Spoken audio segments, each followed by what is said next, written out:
அஸ்ஸலாமு அலைக்கும் வரஹ்மத்துல்லாஹி வபரகாத்துஹு.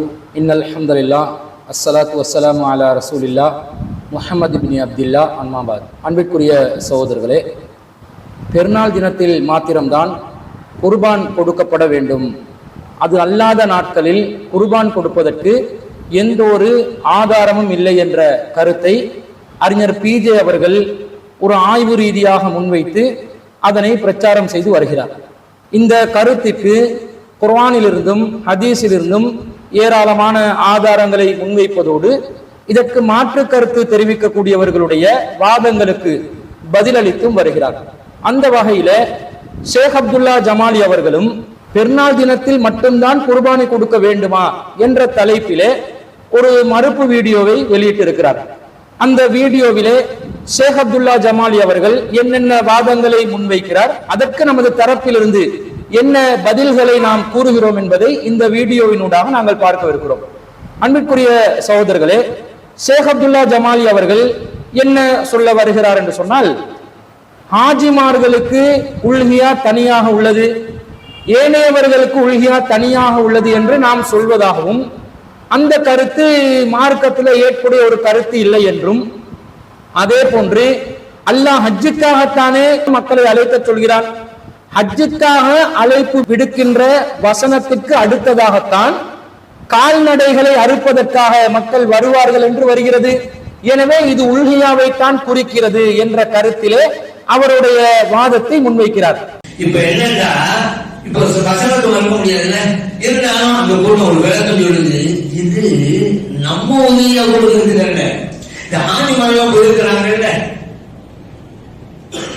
மக்காவுக்கு, அவங்க உதவியா கொடுப்பாங்கல்ல, அவங்களுக்கு தான் அப்படி இப்ப நாளைக்கு கொடுக்கலாம், அதுக்கு அடுத்த சில நாட்கள் 3 நாட்கள் கொடுக்கலாம்.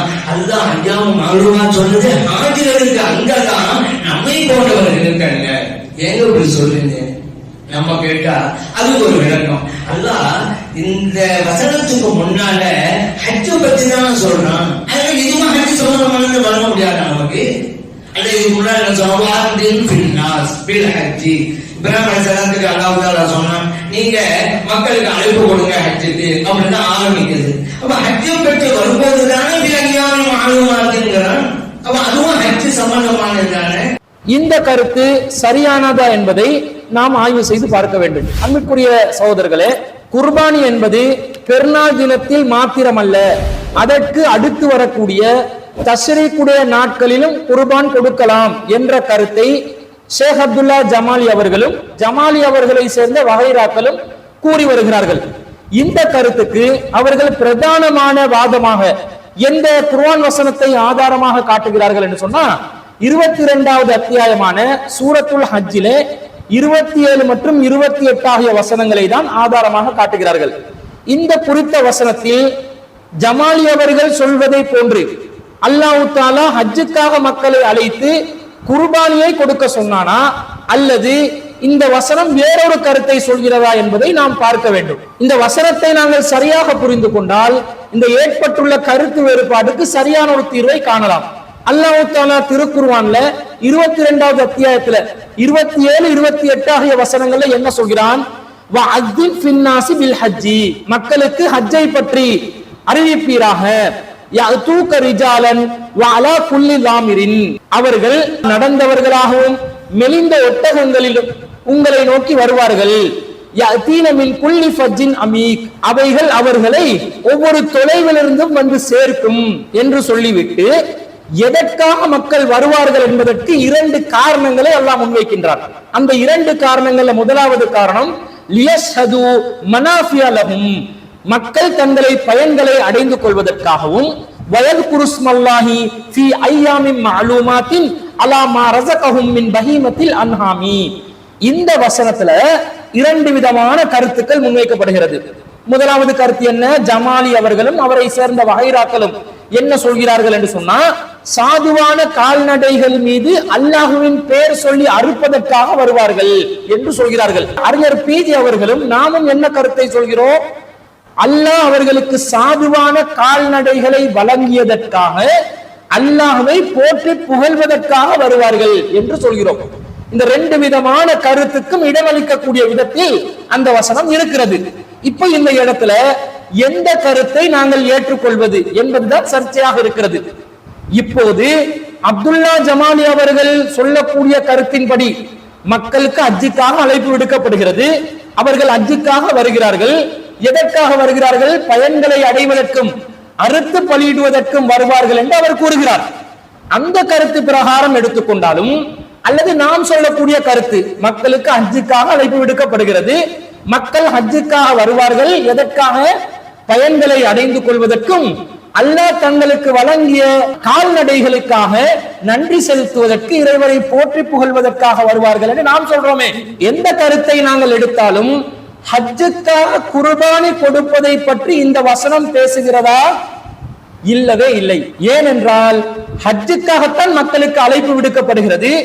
ஹஜ்ஜுக்காக வரக்கூடிய மக்கள் குர்பான் செய்வதற்காக வருவார்கள் என்று சொல்லி கருத்து எடுத்தோம் என்று சொன்னா என்ன கருத்து வந்துடும்? ஹஜ் செய்பவர்கள் குர்பானை நிறைவேற்றுவது கட்டாயம் என்ற கருத்து வருகிறது. இந்த கருத்து எங்கேயாவது இஸ்லாத்துல சொல்லப்பட்டுள்ள ஒரு கருத்தா? அப்துல்லா ஜமாலி அவர்களை சார்ந்த மதுஹபுகளில் இந்த கருத்து சொல்லப்பட்டுள்ளதா? யாராவது ஒரு மதுஹப் இமாம் இந்த வசனத்தை அடிப்படையாக வைத்து ஹஜ்ஜை இஃப்ராத் முறையில் யார் செய்கிறாரோ அவர் குர்பான் கொடுப்பது கடமை என்று ஃபத்வா கொடுத்திருக்கிறாரா? ஏதாவது ஒரு ஃபுகஹா வந்து இது சம்பந்தமாக தீர்ப்பளித்திருக்கிறாரா? மதுஹபுகள்ல என்ன சொல்லப்படுது?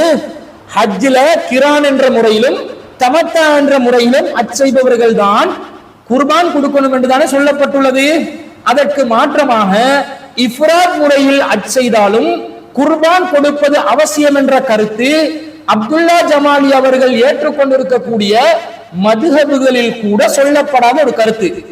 குர்ஆனில் சொல்லப்படவில்லை, ஹதீஸிலும் எங்கேயும் சொல்லப்படவில்லை.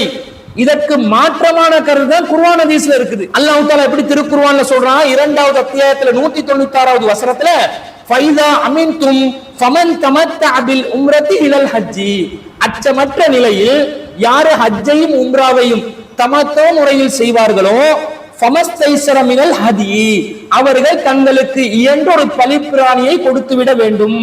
ஃபமல்லம் யஜித் ஃபஸியாமு ஸலாஸதி அய்யாமின் ஃபில் ஹஜ்ஜி, இதற்கு சக்தி பெறாதவர் ஹஜ்ஜின் போது 3 நாட்கள் நோன்பு நோக்க வேண்டும். வஸபஅத்தின் இதா ரஜஅதும், அவர் வீடு திரும்பியதும் 7 நாட்கள் நோன்பு நோக்க வேண்டும். தில்க அஸரத்துன் காமிலா, இதனால் 10 முழுமை பெறும் என்று அல்லாஹ் சொல்கிறார். அப்ப தமத்தா முறையில் யாராவது ஹஜ் செய்வதாக இருந்தால், அதாவது ஹஜ்ஜையும் உம்ராவையும் சேர்த்து செய்யக்கூடிய ஒரு நிலையில் வந்தால்தான் ஒரு பலிப்பிராணியை கொடுக்க வேண்டும் என்று அல்லாஹ் சொல்கிறானே தவிர, ஹஜ் மாத்திரம் செய்யக்கூடியவர்கள், இஃப்ராதான முறையில் ஹஜ் செய்யக்கூடியவர்கள் குர்பான் கொடுக்க வேண்டும் என்று அல்லாஹ் திருக்குர்ஆன்ல எங்கேயும் சொல்லல என்று விளங்குது. அதே போன்று நபிகள் நாயகம் ஸல்லல்லாஹு அலைஹி வஸல்லம் அவர்கள் என்ன சொல்லி இருக்கிறார்கள்? சஹீஹ் புகாரியிலே 1561வது செய்தியிலே வருகிறது. அன்னை ஆயிஷா சித்திகா ரலியல்லாஹு அன்ஹா அவர்கள் அறிவிக்கிறார்கள், ஹரஜ்னா மஅன் நபி ஸல்லல்லாஹு அலைஹி வஸல்லம், நாங்கள் நபிகள் நாயகம் ஸல்லல்லாஹு அலைஹி வஸல்லம் அவர்களிடம் புறப்பட்டோம். வலா நுரா இல்லா அன்னவுல் ஹஜ்ஜு, ஹஜ் செய்வதை நோக்கமாக மாத்திரமே கொண்டு நாங்கள் புறப்பட்டோம். ஃபலம்மா கதின்னா, நாங்கள் மக்காவை அடைந்ததும் தத்தவஃப்னா பில் பைத்தி, நாங்கள் காபாவை தவாப் செய்து ஹஜ்ஜுடைய காரியங்களை நாங்கள் நிறைவேற்றி விட்டோம். ஃபஅமர நபி ஸல்லல்லாஹு அலைஹி வஸல்லம் ஃபஹல்ல மல்லம் யகுன் சாத்தல் ஹதிய, எவருக்கு பலிப்பிராணி கொடுப்பதற்கு சக்தி இல்லையோ அவர்கள் இஹ்ராமில் இருந்து விடுபட்டார்கள்.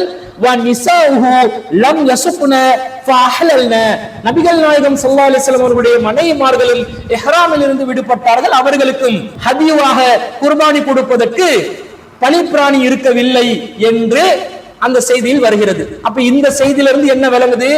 ஹஜ்ஜுக்காக மாத்திரம் யார் புறப்பட்டார்களோ அவர்களுக்கு பலிப்பிராணி இருந்தால்தான் அவர்கள் ஹஜ்ஜை நிறைவேற்றிவிட்டு உம்ராவை நிறைவேற்றலாம்.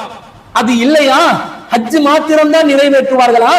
பலிப்பிராணி இல்லாது என்பதனால் ஹஜ்ஜை நிறைவேற்றிவிட்டு அவர்கள் திரும்பி வர வேண்டும் என்பதுதானே இந்த செய்தியும் தெள்ளத் தெளிவாக நமக்கு உணர்த்துகிறது. அப்ப என்ன, ஹஜ் செய்பவர்கள் மாத்திரம் குர்பான் கொடுக்கப்பட வேண்டிய அவசியம் இல்லை என்பது திருக்குர்ஆன்ல 2வது அத்தியாயத்துல 196வது வசனத்திலிருந்தும் சஹீஹ் புகாரியில 1561வது செய்தியிலிருந்து நாம் தெளிவாக புரிந்து கொள்கிறோம்.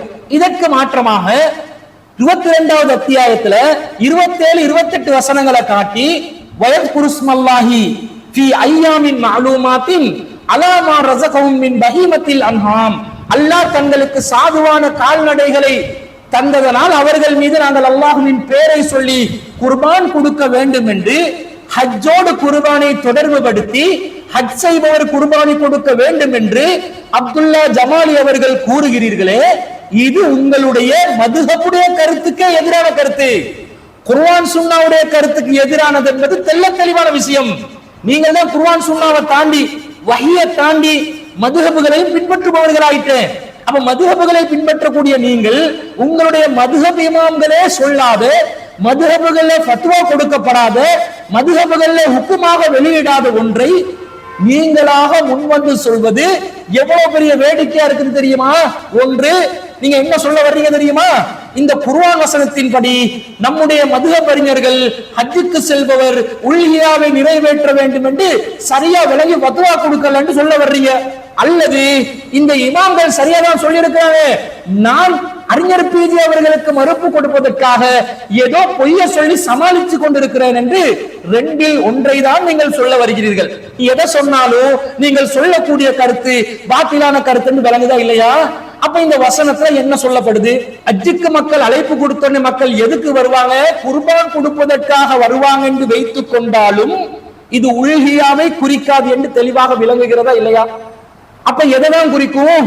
நீங்கள் உங்களுடைய கருத்தின்படி அறுப்பதை இது குறிக்கும் என்று சொன்னாலும் இது உல்ஹியாவை குறிக்காது, ஹதி என்று சொல்லக்கூடிய அறுத்து பலியிடக்கூடிய வேறொரு வணக்கத்தை குறிக்கிறது என்றுதானே வரும். அப்ப ஹதி என்றால் என்ன? எந்த ஒரு காலக்கெடுவும் இல்லாமல் எல்லா நாட்களிலும் 365 நாட்களிலும் காபத்துள்ளால ஹரமுடைய எல்லைக்குள்ள ஆடு மாடு ஒட்டகம் ஏதாவது ஒன்றை அல்லாஹ்வுக்காக அறுத்து பலியிடுவதற்கு பேரு ஹதி என்று சொல்வது. இந்த வசனத்துல அறுப்பதை பற்றி பேசுவதாக இருந்தாலும் உல்ஹியாவை பத்தி பேசல, ஹதியை பத்தி பேசினதாகத்தான் வரும். அப்ப அந்த ஹதிய எந்த நேரத்திலும் கொடுக்கலாம் என்று கருத்து வரும். ஏனென்றால் நபிகள் நாயகம் ஸல்லல்லாஹு அலைஹி வஸல்லம் அவர்கள் ஹதி என்று சொல்லக்கூடிய பலிப்பிராணிய எல்லா சந்தர்ப்பங்களிலும் என்ன செய்திருக்கிறார்கள்? அறுத்து பலியிட்டு இருக்கிறார்கள். அது குறிப்பிட்ட நாட்கள்ல, ஐயாமுன் மாலூமாத்துல அறியப்பட்ட நாட்கள்ல தான் ஹதியுவை கொடுக்க வேண்டும் என்று எங்கேயும் நமக்கு வழிகாட்டவில்லை. நபிகள் நாயகம் ஸல்லல்லாஹு அலைஹி வஸல்லம் அவர்கள் எப்படி நமக்கு ஹதியை வழிகாட்டி இருக்கிறாங்கன்னு சொன்னா, ஹஜ் உம்ராவின் போது இரண்டை செய்கின்ற நேரத்தில் ஹஜ் செய்தாலும் சரி, உம்ரா செய்தாலும் சரி, இந்த ஹதி என்ற வணக்கத்தை நிறைவேற்றலாம் என்று நபிகள் நாயகம் ஸல்லல்லாஹு அலைஹி வஸல்லம் நமக்கு வழிகாட்டுறாங்க. எப்படி? இது சஹீஹுல் புகாரில 1718வது செய்தியாக பதிவு செய்யப்படுகிறது. அஹதன் நபி ஸல்லல்லாஹு அலைஹி வஸல்லம் மியத பதனத்தின், நபிகள் நாயகம் ஸல்லல்லாஹு அலைஹி வஸல்லம் அவர்கள் 100 ஒட்டகங்களை அஹதாவாக கொடுத்தார்கள், ஹதியுவாக கொடுத்தார்கள் என்று தெளிவாக வருகிறது. அப்ப ஒட்டகங்களை ஹதியுவாகத்தான் நபிகள் நாயகம் ஸல்லல்லாஹு அலைஹி வஸல்லம் அவர்கள் கொடுத்திருக்கிறாங்க என்று வருது. அதே போன்று உம்ரா மாத்திரம் ஒருவர் செய்வதாக இருந்தாலும் ஹதியுவாக ஒரு பலிப்பிராணியை கொடுக்கலாம் என்பதற்கு ஆதாரம் இருக்கிறது. சஹீஹுல் புகாரில 1812வது ஹதீஸ்ல வருகிறது, ஹரஜன் நபி ஸல்லல்லாஹு அலைஹி வஸல்லம் ஜமனல் ஹுதைபியத்தி மினல் மதீனா ஃபீ பிலி அஸரத மிஅத்தன் மின் அஸ்ஹாபிஹி. நபிகள் நாயகம் ஸல்லல்லாஹு அலைஹி வஸல்லம் அவர்கள் தன்னுடைய 1000க்கும் மேற்பட்ட தோழர்களுடன் மதீனாவிலிருந்து புறப்பட்டு துல் ஹுலைஃபா வரைக்கும் சென்று, இது ஹுதைபியா நடந்த அந்த ஆண்டுல நடக்குது, துல் ஹுலைஃபா வரைக்கும் சென்றதும் ரசூல் ஸல்லல்லாஹு அலைஹி வஸல்லம் அவர்கள் ஹத்தா இதா கானு பிதுல் ஹுலைஃபா, துல் ஹுலைஃபா வரைக்கும் செல்கிறார்கள்.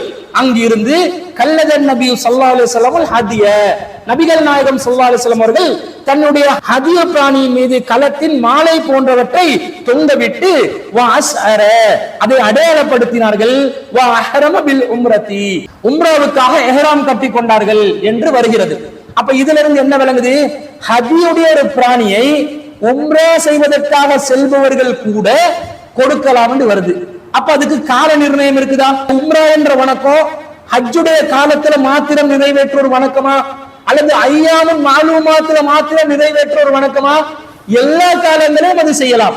எல்லா காலங்களிலும் செய்யலாம் என்றா ஹதியு என்பதையும் எல்லா காலத்திலையும் கொடுக்கலாம் என்று வருதா இல்லையா? இதை பார்க்கிறோம். இது மாத்திரமா?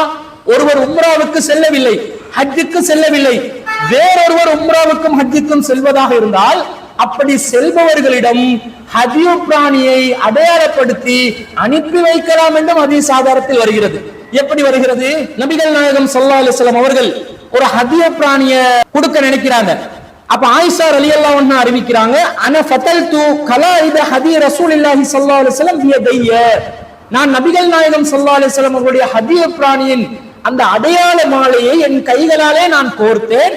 கல்லதஹா ரசூலுல்லாஹி ஸல்லல்லாஹு அலைஹி வஸல்லம் பியதைஹி, நபிகள் நாயகம் ஸல்லல்லாஹு அலைஹி வஸல்லம் அவர்கள் தங்களுடைய 2 கரங்களாலும் அந்த மாலையை தொங்க விட்டார்கள். சும்ம பாஸபிஹா மஆபி, பிறகு அந்த ஹதிய பிராணியை எனது தந்தையான அபூபக்கர் ரலியல்லாஹு அன்ஹு அவர்களுடன் நபிகள் நாயகம் ஸல்லல்லாஹு அலைஹி வஸல்லம் அவர்கள் அனுப்பி வைத்தார்கள். இதை நாங்கள் சஹீஹுல் புகாரியில 1700வது செய்தியா பார்க்கிறோம். அப்ப ஹதிய பிராணி என்றா ஹஜ்ஜுக்கோ உம்ராவுக்கோ செல்பவர்களே எடுத்து போகணும் என்றது இல்ல, செல்லாதவர்கள் கூட ஹஜ்ஜுக்கோ உம்ராவுக்கோ செல்லக்கூடிய ஒருவருடைய கையில கொடுத்து அனுப்பலாம் என்று விளங்குது.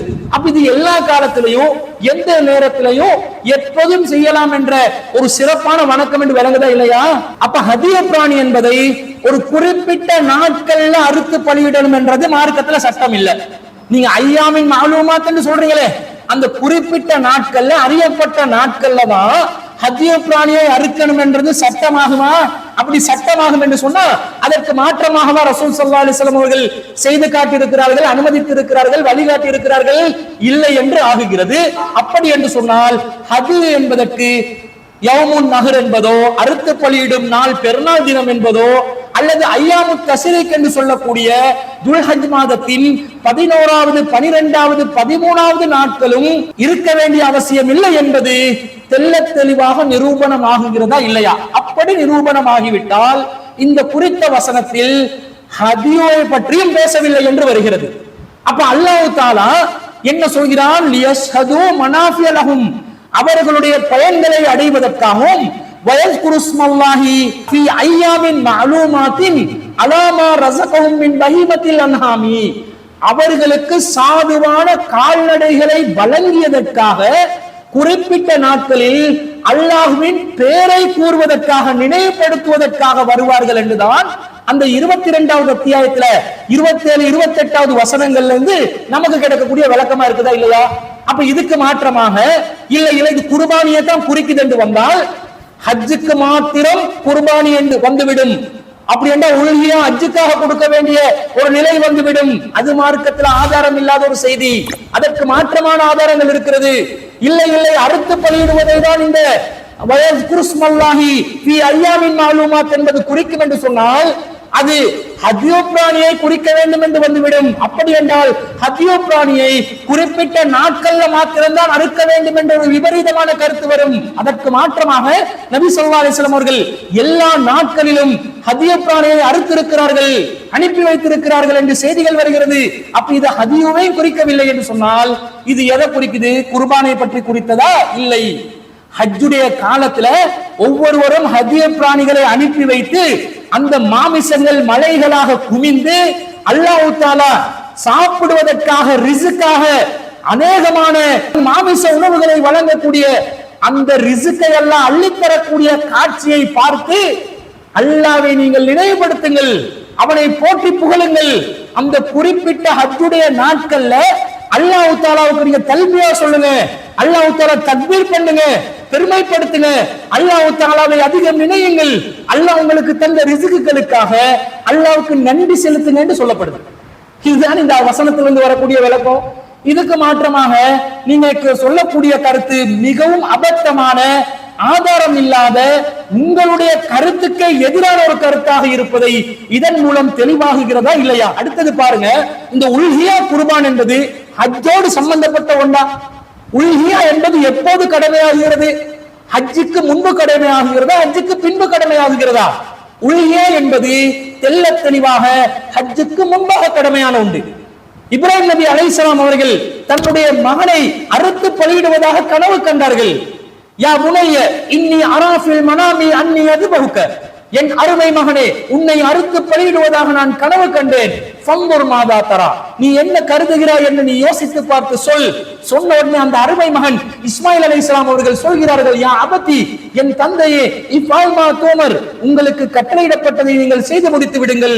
சதஜிதுனி இன்ஷா அல்லாஹ் மினஸ் சாபிரீன், அல்லாஹ் நாடினால் என்னை பொறுமையாளராக நீங்கள் காண்பீர்கள் என்று அந்த அன்பு பாசமிக்க மகன் சொல்கிறார்.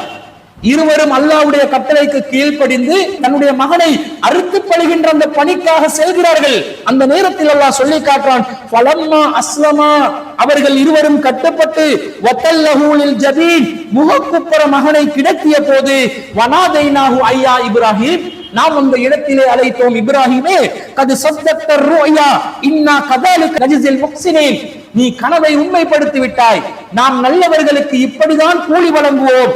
இன்ன ஹாதா லஹுவல் பலாஉல் முபீன், இது மகத்தான ஒரு சோதனையாக இருந்தது. வஃபதைனாஹு பிதிபிஹின் அலீம், அதற்கு நாங்கள் பகரமாக ஒரு மகத்தான பலிப்பிராணியை குர்பான் கொடுப்பதற்காக வழங்கினோம். வதரக்னா அலைஹி ஃபில் ஆகிரீன், இந்த விஷயத்தை பிறகு வருபவர்களுக்கு நாம் விட்டு வைத்திருக்கின்றோம் என்று அல்லாஹ் சொல்கிறார். இது எப்ப நடக்குது? இப்ராஹிம் நபி அலைஹிஸ்ஸலாம் அவர்களும் இஸ்மாயில் அலைஹிஸ்ஸலாம் அவர்களும் காபாவை புனர் நிர்மாணம் செய்வதற்கு முன்பதாக நடக்கிறது. அப்ப உல்ஹியா குர்பான் என்பது ஹஜ்ஜுக்கு சம்பந்தம் இல்லாத பிரத்யேகமான ஒரு வணக்கம். அந்த வணக்கத்தை நிறைவேற்றுவதற்காகத்தான் இப்ராஹிம் நபி அலைஹிஸ்ஸலாம் அவர்களும் இஸ்மாயில் அலைஹிஸ்ஸலாம் அவர்களுடைய அந்த வாழ்க்கையில சோதனையை ஏற்படுத்தி அல்லாஹ் தஆலா ஒரு பலிப்பிராணிய பகரமாக கொடுத்து உல்ஹியா வழிமுறையை அல்லாஹ் ஏற்படுத்துகிறார். அது காலம் முழுவதும் ஒவ்வொரு சமூகத்திலும் நிகழ்ந்து கொண்டு வருகிறது. அது தனி விஷயம். ஹஜ்ஜி எப்ப நடக்குது? இஸ்மாயில் அலைஹிஸ்ஸலாம் அவர்கள் பருவநிலையை அடைந்த பிறகு தந்தையுடன் சேர்ந்துதான் ஹஜ்ஜுக்காக காபாவை புனர் நிர்மாணம் செய்கிறார்கள். அதற்கு பிறகுதான் வஅஸ்ஸின் ஃபின்னாஸி பில் ஹஜ்ஜி, ஹஜ்ஜுக்காக மக்களுக்கு அழைப்பு கொடுங்கள் என்று அல்லாஹ் இப்ராஹிம் அலைஹிஸ்ஸலாத்துக்கு சொல்கிறார். உல்ஹியா குர்பானுக்கும் ஹஜ் என்ற கடமைக்கும் எந்த சம்பந்தமும் இல்லை என்பது தெளிவாக விளங்குகிறதா இல்லையா? அப்ப எதுக்கு அதோட இதுக்கு முடிச்சு போடுறீங்க? 22வது அத்தியாயத்துல 27, 28 ஆகிய வசனங்கள் மக்களுக்கு அல்லாஹ் ஹஜ்ஜுக்கு அழைப்பு விடுக்க சொல்றான். மக்கள் 2 காரணங்களுக்காக ஹஜ்ஜுக்காக வருவார்கள். அவர்கள் அந்த ஹஜ்ஜில பயனை அடைந்து கொள்வதற்காக, அதே போன்று அல்லாஹ் சாதுவான கால்நடைகளை அவர்களுக்கு வழங்கியதற்காக, அல்லாஹ்வுடைய பேரை நினைவுபடுத்தி அல்லாஹ்வை போற்றி புகழ்ந்து பெருமைப்படுத்துவதற்காக வருவார்கள் என்றுதான் அந்த வசனம் சொல்கிறது. அப்ப அல்லாஹ் தஆலா முந்தின வசனத்துல ஹஜ்ஜை பத்தி பேசுறான், பிந்தி ஐயாமின் மாலூமாத் என்று சொல்கிறான். எனவே இதுவும் ஹஜ்ஜை பற்றி தான் குறிக்கும் என்று முடிச்சு போடுவது தவறான, மார்க்கத்தின் அடிப்படையும் தெரியாத ஒரு நிலையில் சொல்லப்படுகின்ற ஒரு கருத்து என்பது தெளிவாக விளங்குகிறதா இல்லையா? இதை ஷேக் அப்துல்லா ஜமாலி அவர்கள் கூறலாமா? அவர்களுடைய நிலைப்பாட்டுக்கே மாற்றமாக இப்படி ஒரு விபரீதமான கருத்தை அவருடைய வாதமாக முன்வைக்கிறார். அந்த வாதம் அபத்தமானது என்பதை நாம் நிறுவி இருக்கிறோம். அன்பிற்குரியவர்களே, அடுத்ததான் என்ன சொல்கிறார் தெரியுமா? புதுசா ஏதாவது சொல்லணும் என்றதுக்காக எதையாவது சொல்லிக்கொண்டே இருப்பார், இதுதான் இவங்களுடைய வேலை என்ற மாதிரி ஒரு கருத்தை பதிவு செய்கிறார். புதுசா ஒரு கருத்தை நுழைச்சிருக்கிறாங்க. ஏன்னா ஏதாவது ஒரு வகையில் பேசப்பட்டுக்கிட்டே இருக்கலாம், அவ்வளவு மற்றவங்க அவங்களோட பேசணும் அப்படிங்கிறதுனால அது எல்லாம் சொல்லிக்கிட்டே இருக்கிறது. எந்த அளவுக்கு வந்தாங்க அப்படின்னு சொன்னா, இந்த பெருநாளைக்கு அடுத்து 2 நாள் 3 நாள் அதெல்லாம் கிடையாது. பெருநாளுக்கு மட்டும்தான், பெருநாளுக்கு மட்டும்தான், அடுத்த நாளும் கிடையாது. அப்படிங்கிற ஒரு புது தத்துவத்தை சொல்லி கலந்து கொண்டு இருக்கிறாங்க. அன்பிற்குரியவர்களே, புதுசா ஏதாவது சொல்லணும் என்றதுக்காக இந்த கருத்து சொல்லப்படுகிறதா, அல்லது குர்ஆனில் இருந்து ஆதாரங்களை முன்வைத்து, ஹதீஸிலிருந்து ஆதாரங்களை முன்வைத்து, நியாயமான வாதங்களை முன்வைத்து சொல்லப்படுகிறதா? தஸ்ரீக்குடைய நாட்கள்ல குர்பான் கொடுக்கப்பட வேண்டும் என்று சில அறிவிப்புகள் வருகிறது. அந்த அறிவிப்புகள் எல்லாம் பலவீனமானதாக இருக்கிறது. எனவே நபிகள் நாயகம் ஸல்லல்லாஹு அலைஹி வஸல்லம் அவர்கள் சொல்லுகின்றபடி அலைஸ யௌமுன் நஹர், இது யௌமுன் நஹர், நஹருடைய நாள் இல்லையா என்று கேட்கிறார்கள். அப்ப அறுத்து பலியிடும் நாள் என்று தனியாக ஒரு நாளை நபிகள் நாயகம் ஸல்லல்லாஹு அலைஹி வஸல்லம் அவர்கள் அறிமுகப்படுத்திய பிறகு அந்த நாள்ல மட்டும்தான் குர்பான் கொடுக்கப்பட வேண்டும் என்பதை ஒரு ஆய்வாக மக்கள் மத்தியே முன்வைத்திருக்கின்ற நேரத்துல புதுசா நம்மளை பத்தி பேசப்படணும் என்றதுக்காக சொல்லப்பட்ட கருத்தாக நீங்க ஏன் சொல்றீங்க? ஒரு ஆய்வு ரீதியாக முன்வைக்கப்பட்ட விஷயமாக இருந்தால் அந்த ஆய்வில் முன்வைக்கப்பட்டிருக்கின்ற வாதங்களுக்கும் ஆதாரங்களுக்கும் நீங்கள் பதிலளித்திருக்க வேண்டும். முறையா பதில் சொல்லல, தலைக்கும் வாளுக்கும் சம்பந்தம் இல்லாத ஒரு பதில் தான் வருகிறது. அப்படி என்று சொன்னா புதுசா இவங்க என்னமோ சொல்ல வர்றாங்கன்னு ஏன் சொல்ல வர்றீங்க?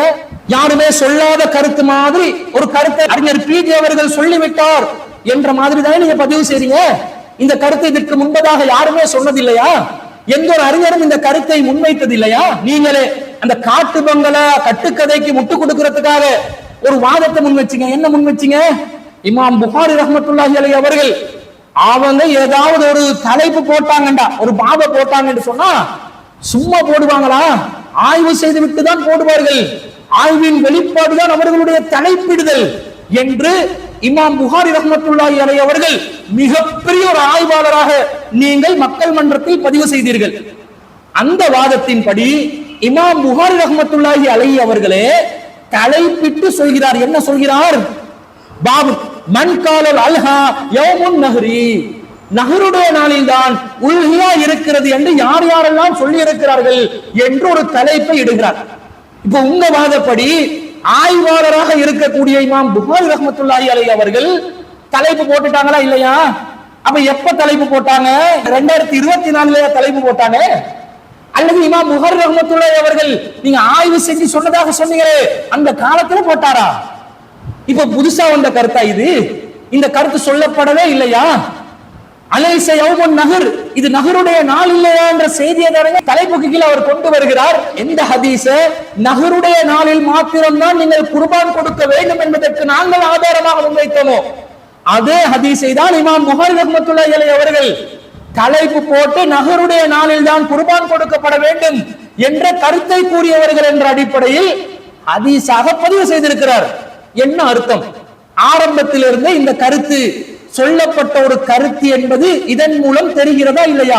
யாரும் சொல்லாத ஒன்று அறிஞர் பிஜி அவர்கள் புதுசா சொல்லிவிட்டார் என்று சொல்கிறீர்கள். அப்ப நீங்க போய் சொல்றீங்க. அப்ப நீங்க மார்க்கத்தை மக்கள் கிட்ட இருந்து மறைக்கிறீங்க. இல்லாத ஒன்றை சொன்ன மாதிரி இட்டு கட்டி சொல்றீங்க. இது மாத்திரம் அன்பிற்குரியவர்களே எப்படி எல்லாம் வருது என்று பாருங்க. இமாம் இப்னு ஹஜர் ரஹ்மத்துல்லாஹி அலைஹி அவர்கள் இப்னுல் முனீர் என்பவருடைய கருத்தை மேற்கோள் காட்டி சொல்கிறார். கால இப்னுல் முனீர் அஹதஹு மின் இலாஃபத்தில் யௌமி இல நஹரி ஹைசு கால அலைஸ யௌமுன் நஹரி, இது நஹருடைய நாள் இல்லையா என்று இமாம் புகாரி ரஹ்மத்துல்லாஹி அவர்கள் தலைப்பிட்டு பதிவு செய்த அந்த நபியின் சொல்லை எடுத்து காட்டி இப்னுல் முனீர் என்பவர் என்ன சொல்கிறார் தெரியுமா? வல்லாமு லில் ஜின்சி, இந்த லாம் என்பது அனைத்து பலியிடுதலையும் குறிக்கும்.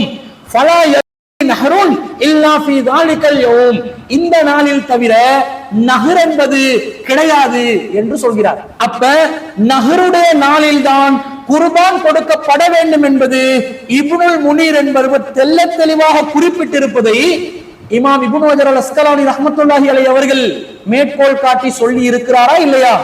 இது அறிஞர் பீகே புதுசா சொன்ன கருத்து என்று சொன்னீங்களே, இது பழைய கருத்தா புதிய கருத்தா? ஏற்கனவே சொல்லப்பட்ட கருத்தா இல்லையா?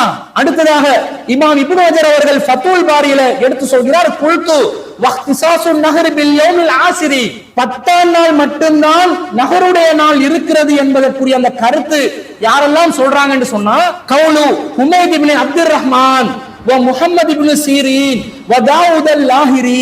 ஹுமைத் இப்னு அப்துர் ரஹ்மான் என்பவரும் முஹம்மது இப்னு சீரீன் என்பவரும் தாவூத் அல் லாஹிரி என்பவரும் கூறுகிறார் என்று இமாம் இப்னு ஹஜர் அவர்கள் ஃபத்வுல் பாரியில எடுத்து காட்டுறாரு.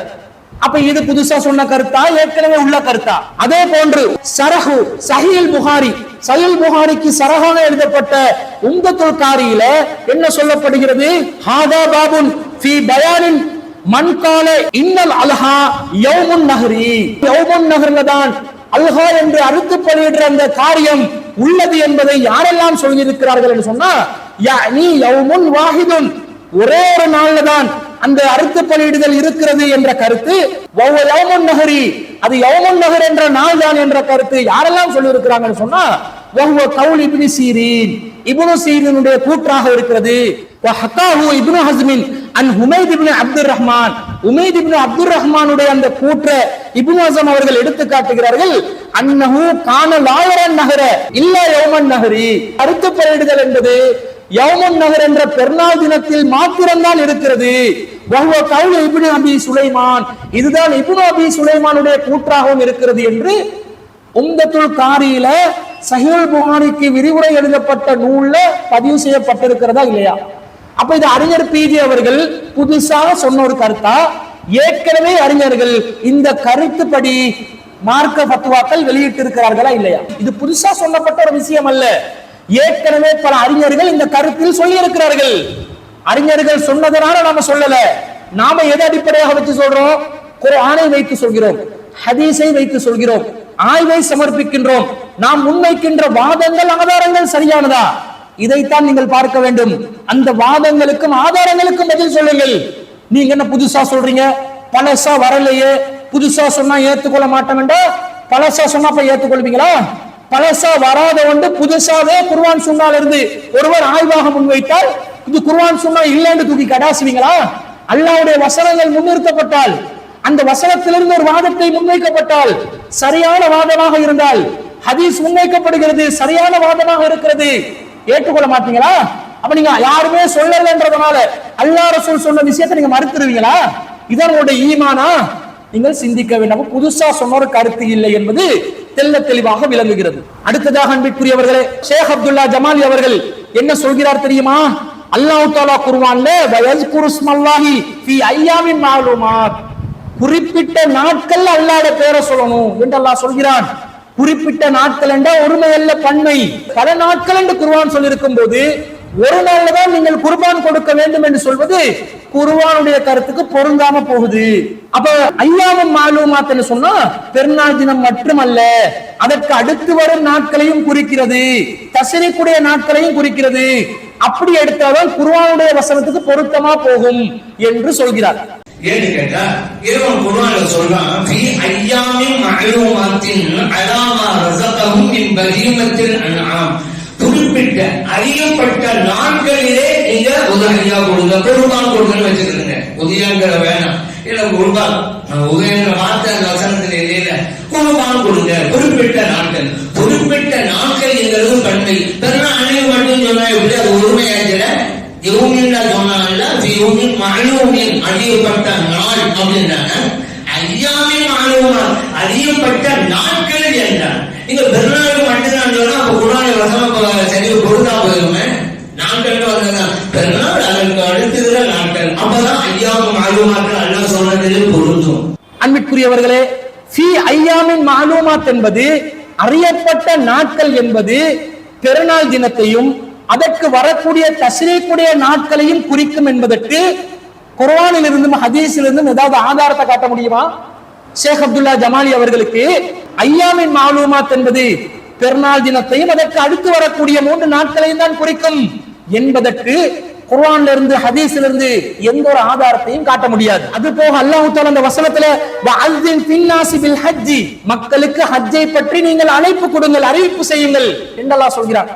ஹஜ்ஜுக்காக அழைப்பு செய்யப்பட்டால் மக்கள் ஹஜ்ஜுக்காக வருவார்கள் என்றால் ஃபீ அய்யாமின் மஅலூமாத் என்பது பெருநாள் தினத்தையும் அதற்கு பிறகு வரக்கூடிய தஸ்ரீக்குடைய 3 நாட்களையும் தான் குறிக்கும் என்றால், ஹஜ்ஜுக்கான கிரியைகள் பெருநாள் தினத்திலும் அதற்கு அடுத்து வரக்கூடிய தஸ்ரீக்குடைய 3 நாட்களிலும் மட்டும்தான் இருக்கிறதா?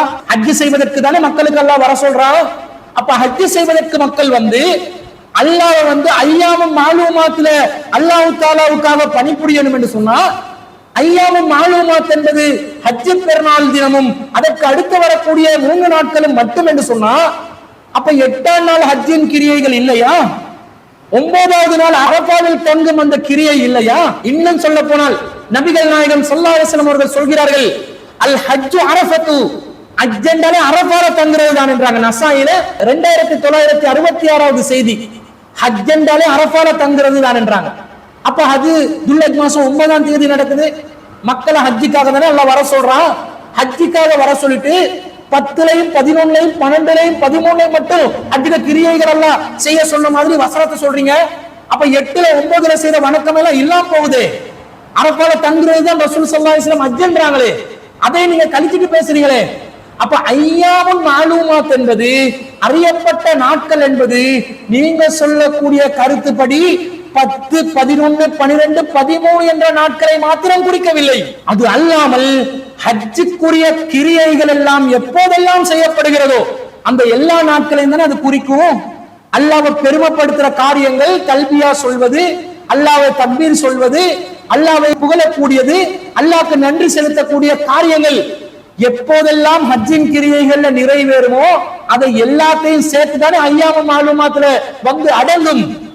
10, 13 வரைக்கும் மட்டும்தான் அடங்கும் என்றா 8, 9 எல்லாம் டிலீட் ஆகி போகுது.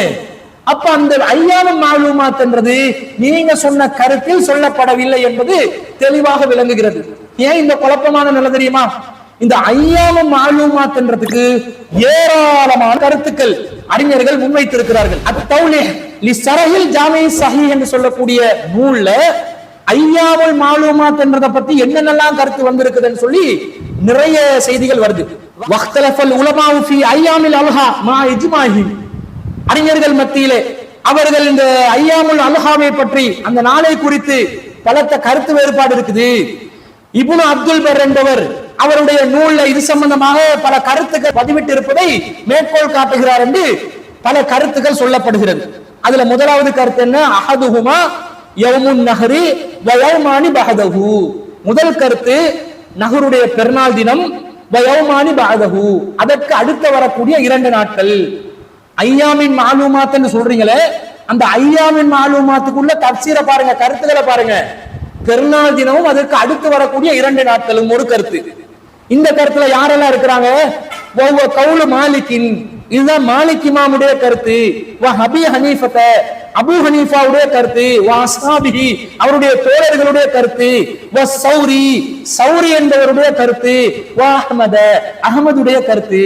அப்ப அஹ்மத் இமாம் அவர்கள், மாலிக் இமாம் அவர்கள், முக்கியமான இமாம்கள் அபு ஹனீஃபா இமாம் அவர்கள், அப்துல்லா ஜமாலி அவர்களுடைய மதுஹப் இமாம்கள்ல முக்கியமான 3 இமாம்கள் என்ன சொல்கிறார்? ஐயாமின் மாலூமாத் என்பது பெருநாள் தினத்தையும் அதற்கு அடுத்து வரக்கூடிய 11வது நாளையும் 12வது நாளையும் தான் குறிக்கும் என்று சொல்கிறார்கள். இப்ப உங்க கருத்துக்கு மாற்றமா உங்களுடைய பெரும்பான்மையான மதுஹப் அறிஞர்கள் சொல்லி இருக்கிறார்கள். என்ன செய்ய போறீங்க? இது சம்பந்தமாக நபி தோழர்கள் சில பேருடைய கருத்தும் சொல்லப்படுகிறது.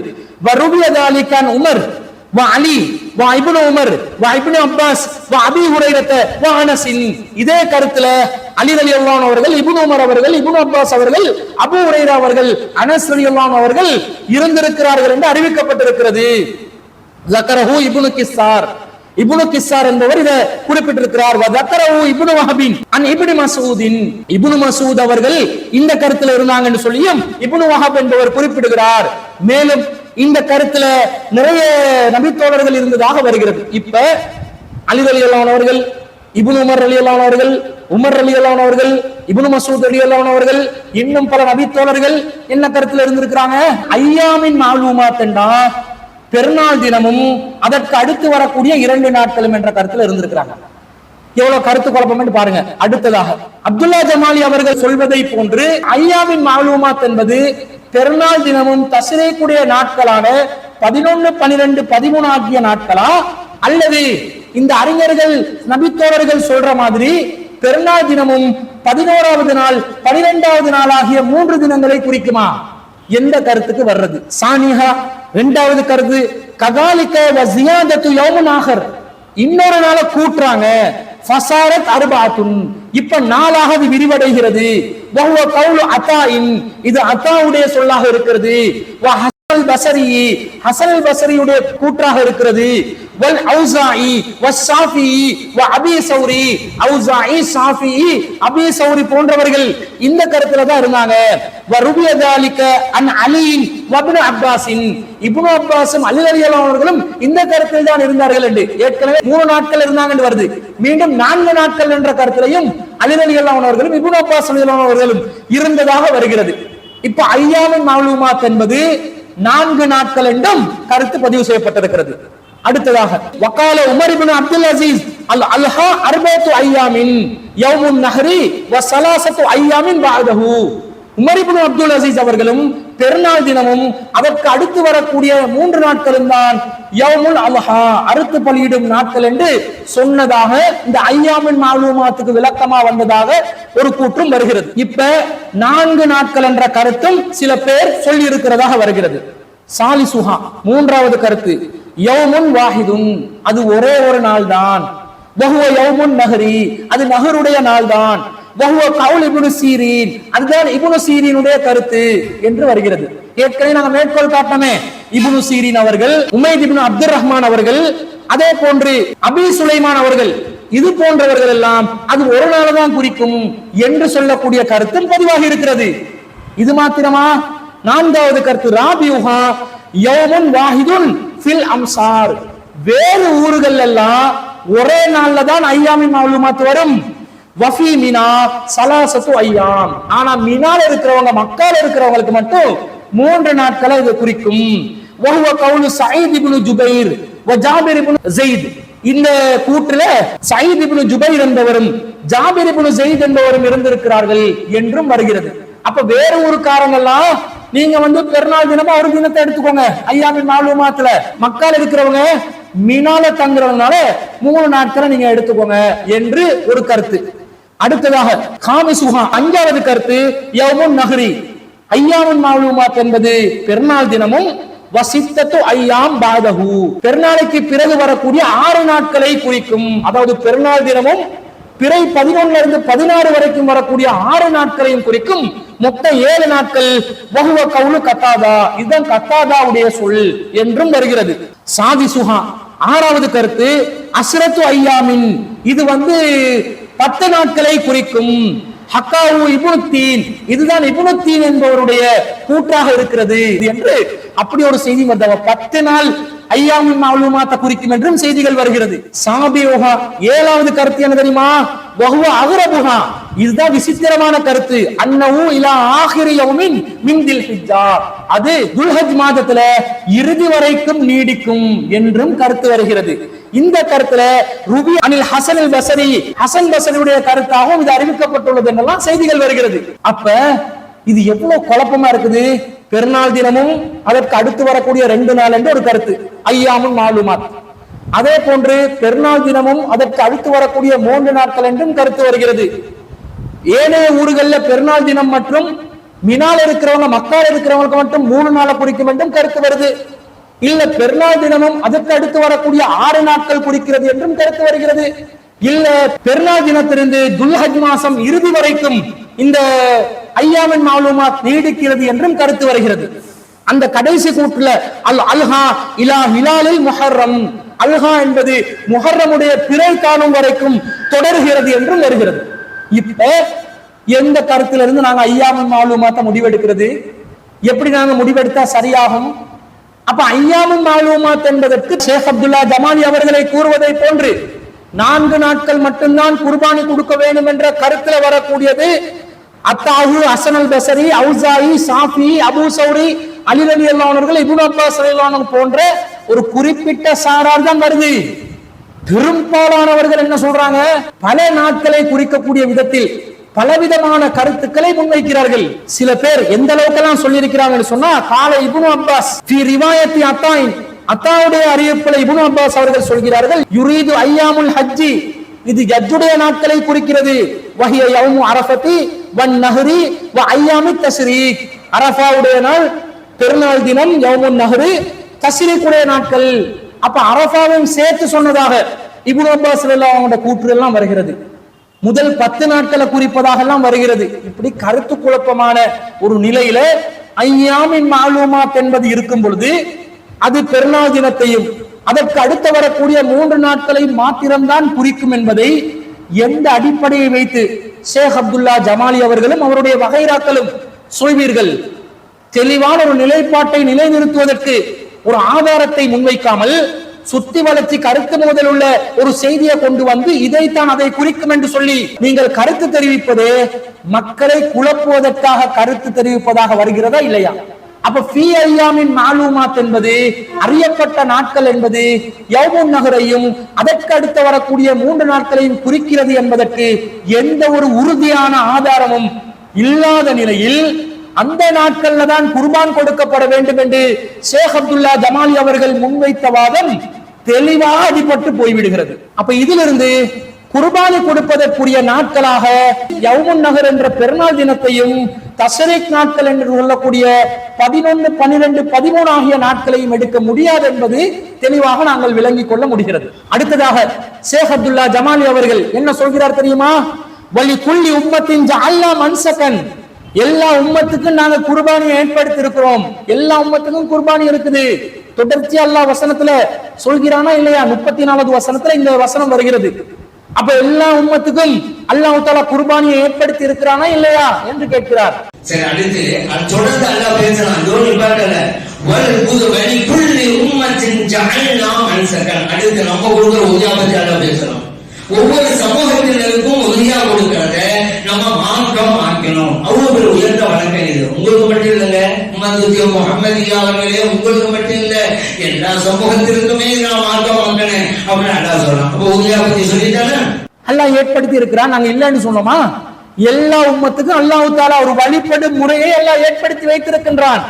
மாற்று கருத்தில். அதனால இந்த மன்சக்கன் என்ற வார்த்தை வருவதனால மன்சக்கன் என்பதுல ஹதி என்பது வராதா? உல்கியா மட்டும்தான் வருமா? அது பொதுவான ஒரு சொல் தானே. அது பொதுவான ஒரு சொல் என்பதனால வலிகுல்லி உம்மத்தின் ஜஅல்னா மன்சக்கன், எல்லா உம்மத்துக்கும் நாங்க மன்சக்கை ஏற்படுத்தி இருக்கிறோம், வழிபாடு முறையை ஏற்படுத்தி இருக்கிறோம் என்பதை வைத்து இந்த மன்சக் என்பது உல்கியா மட்டும்தான் குறிக்கும் என்று நீங்கள் சொல்வீர்கள் என்றா அதுக்கு ஆதாரம் வேணும். நாங்க சொல்றோம் ஹதியும் குறிக்கும் என்போம். அப்ப ஹதி குறிக்காது என்பதற்கு நீங்க என்ன விளக்கம் சொல்லுவீங்க? எல்லா உம்மத்துக்கு அல்லாஹ் தஆலா ஒரு மன்சக்கை வழிபாடு முறையை அல்லாஹ் ஏற்படுத்தி வைத்திருக்கின்றான். அதனால ஐயாமு தஸ்ரீக்குடைய நாளையும் பெருநாள் தினத்திலையும் தான் குர்பான் கொடுக்க வேண்டும் என்பதற்கு அந்த வசனத்துல என்ன ஆதாரம் இருக்கிறது? அதுல எந்த ஆதாரமும் இல்லை. அப்ப மன்சக் என்பதுல ஹதியும் வரலாம். ஹதி என்றது எல்லா காலத்துக்கும் பொருந்தக்கூடியது. காஃபிர்கள் கூட ஹதியை நிறைவேற்றி வந்தார்கள். காஃபிர்கள் கூட ஹதியுக்கு மாலையிடக்கூடிய அடையாளமிடக்கூடிய பிராணிகளை மதிச்சு வந்தாங்க. அது காலாகாலத்துக்கும் நிலை பெற்ற ஒரு இபாதத்தாக இருந்தது. இதன் மூலம் விளங்குகிறதா இல்லையா? இப்ப மன்சக் என்று சொன்னா உல்கியாவைத்தான் குறிக்கும் என்று தனியா நீங்க சொல்ல முடியாது. அது எல்லா வழிபாட்டு முறைகளையும் குறிக்கும். ஹத்யு என்பது அதிகமாக வந்து சேர்றதுனாலதான் அல்லாஹ் தஆலா சொல்கிறான் வயஸ்குருஸ்முல்லாஹி ஃபீ ஐயாமின் மாலூமாத்தி அலாமா ரஸகஹும் மின் பஹீமத்தில் அன்ஹாம். சாதுவான கால்நடைகள் அவர்களுக்கு தந்ததற்காக அல்லாஹ்வுடைய பேரை சொல்லி அல்லாஹ்க்கு நன்றி செலுத்துங்கப்பா என்று அல்லாஹ் சொல்வதற்கு காரணம் எல்லா சமூகத்திலையும் எல்லா காலத்திலையும் அது நிலை பெறச் செய்த ஒரு அமலாக இருந்ததனால மாமிசம் மலைகளை ஏற்படுத்திய காரணத்தினால அதுக்கு நன்றி செலுத்தி இறைச்சிலே சாப்பிட்டு வாழ்ந்து உன்னுடைய நாட்களை கழிக்கலாம் என்ற அளவுக்கு அல்லாஹ் ரிஸ்க வழங்கினான் என்றதுக்காகத்தானே அல்லாஹ் தஆலா சொல்லி காட்டுறான். அப்ப எல்லா சமூகங்களுக்கும் இந்த ஹதி என்றது இருந்திருக்கிறது என்பது விளங்குகிறது. நீங்கள் சொல்லக்கூடிய விதத்தில் மன்சக்கன் என்பது உல்கியாவை மாத்திரம் குறிக்கும் என்பதற்கு எந்த ஒரு ஆதாரமும் இல்லை என்பதை விளங்குகிறோம். அது உல்கியாவை குறிப்பதாக இருந்தாலும் ஹஜ் பெருநாள் தினத்திலும் அதற்கு பிறகு வரக்கூடிய 3 நாட்களிலும் மாத்திரம்தான் குர்பான் கொடுக்க வேண்டும் என்பதற்கு இந்த வசனத்துல எந்த ஒரு ஆதாரமும் இல்லை என்பது தெரிகிறது.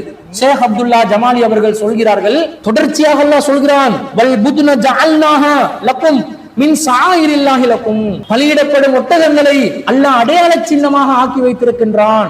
அப்ப அல்லாஹ் இதன் மூலம் என்ன சொல்ல வருகிறான்? உல்கியாவை பற்றி தானே சொல்ல வருகிறான் என்ற மாதிரி கோர்க்க பார்க்கிறார். நீங்க உதவ கொடுக்குறீங்கல்ல ஒட்டகம், புதுமை அப்படின்னு சொன்னாக்கா கொள்ளுக்கிறதுல அர்த்தம். ஒட்டகத்தையும் எடுக்கும், ஆட்டையும் எடுக்கும், ஆட்டையும் எடுக்கும்.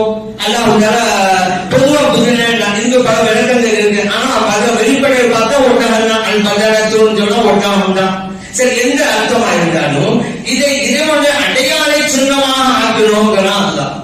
ஏதோ ஒட்டகம். இப்ப நம்ம சொல்ல ஒரு ஆள் கேட்கிறாரு, அல்லாஹ் தஆலா உலியா சப்ஜெக்ட்ல தான் ஒட்டகத்தை இறைவனுடைய அடையாள சின்னங்கள் சொன்னா அதனால ஹாஜிகள் எல்லாம் அவங்க கொடுக்குறாங்களே அது இறைவன் அடையாள சின்னம் அல்ல. ஏன்னா உலியாவுக்கு பிறகுதான் இது சொல்லியிருக்கலாம். அங்க சொன்னது அங்கதான் சொன்ன, இங்க உள்ளது இங்கதான் நம்மளும் சொல்லலாம்ல. அன்பிற்குரியவர்களே, அல்லாஹ் தஆலா ஒட்டகங்களை அடையாள சின்னமாக ஆக்கியிருக்கிறான், பள்ளி பிராணியாக ஆக்கியிருக்கிறான். மாற்று கருத்தில நாங்க இல்லைன்னு சொல்லல. அதனால உல்கியாவுக்குரிய ஒட்டகத்தை தான் இது குறிக்கிறது என்று எப்படி சொல்லலாம்? ஒட்டகங்களை துல்ஹஜ் மாதத்தில் அறுத்தால் தான் அல்லாஹ்வுடைய அடையாள சின்னமாக அது ஆகும் என்பதை எப்படி சொல்லலாம்? ஒருத்தன் முஹர்ரம்ல ஒட்டகத்தை பலியிட்டால் அது அல்லாஹ்வுடைய அடையாள சின்னமாகாதா? ஒருத்தன் துல் காதால ஒட்டகங்களை பலியிட்டால் அல்லாஹ்வுக்காக குர்பானி கொடுத்தால் அது அல்லாஹ்வுடைய அடையாள சின்னங்களில் ஒன்றாக ஆகாதா?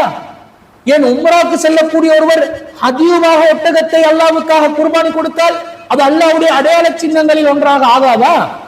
தெளிவாக இருக்கிறது. நபிகள் நாயகம் ஸல்லல்லாஹு அலைஹி வஸல்லம் அவர்கள் உம்ரா சென்ற நேரத்தில் 100 ஒட்டகங்களை ஹதியுவாக கொடுத்தார்கள் என்று வருகிறதா இல்லையா?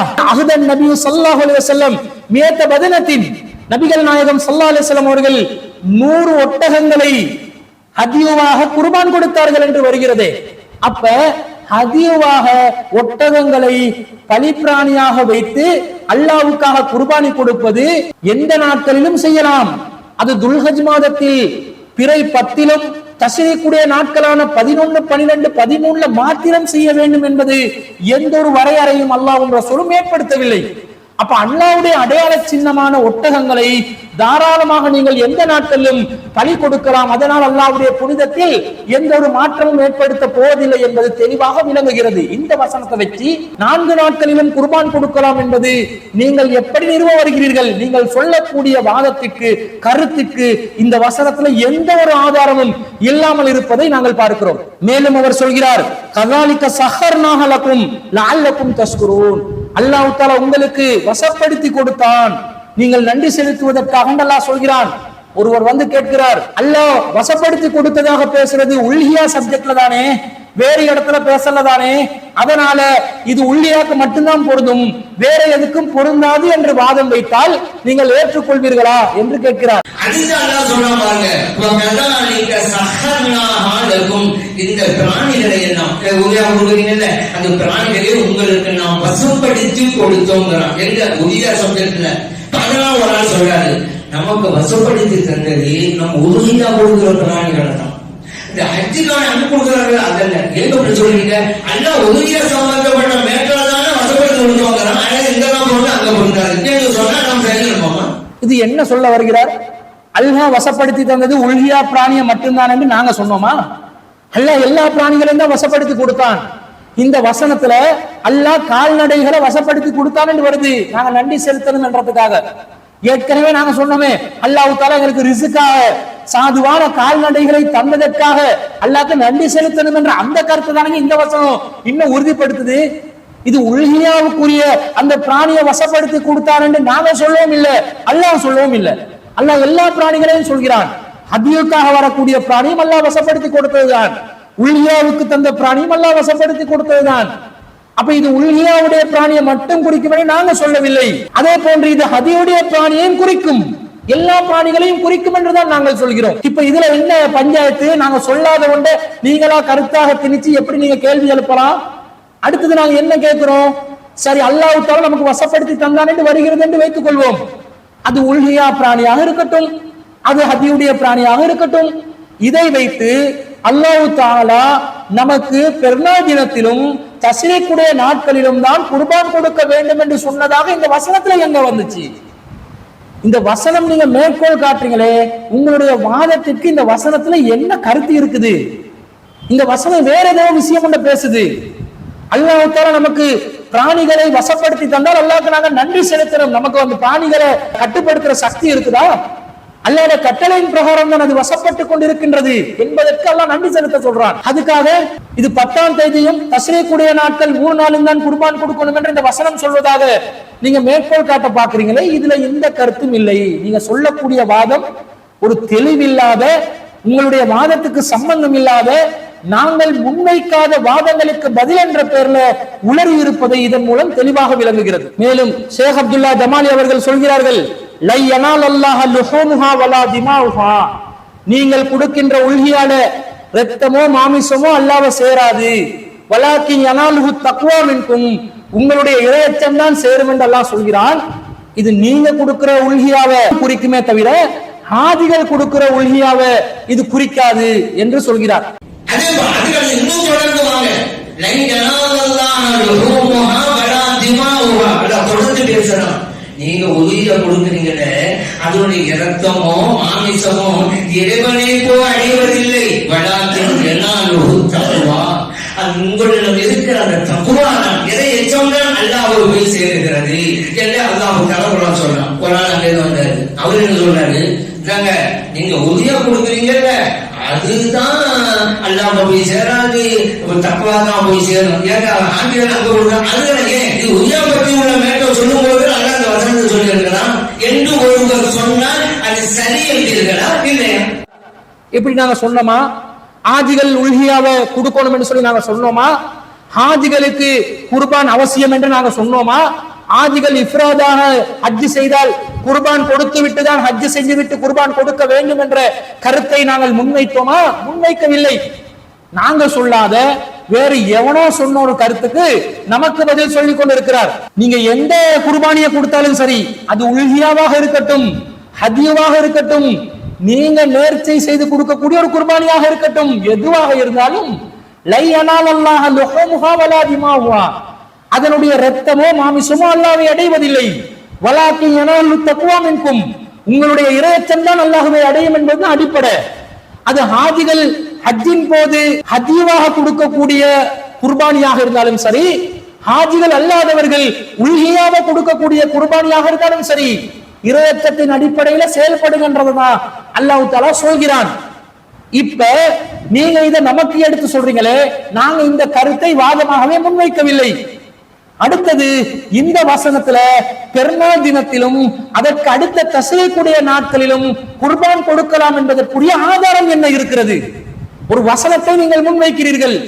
அந்த வசனத்தை வைத்து நாங்க வாதமாக முன்வைக்காத ஒன்றை நீங்களாகவே வாதமாக முன்வைத்துக் கொண்டு கேள்வியை எழுப்பிக் கொண்டு நமக்கு பதில் சொல்வதாக கற்பனையான ஒரு கேள்விக்கு நீங்கள் பதிலளித்துக் கொண்டிருக்கிறீர்கள்.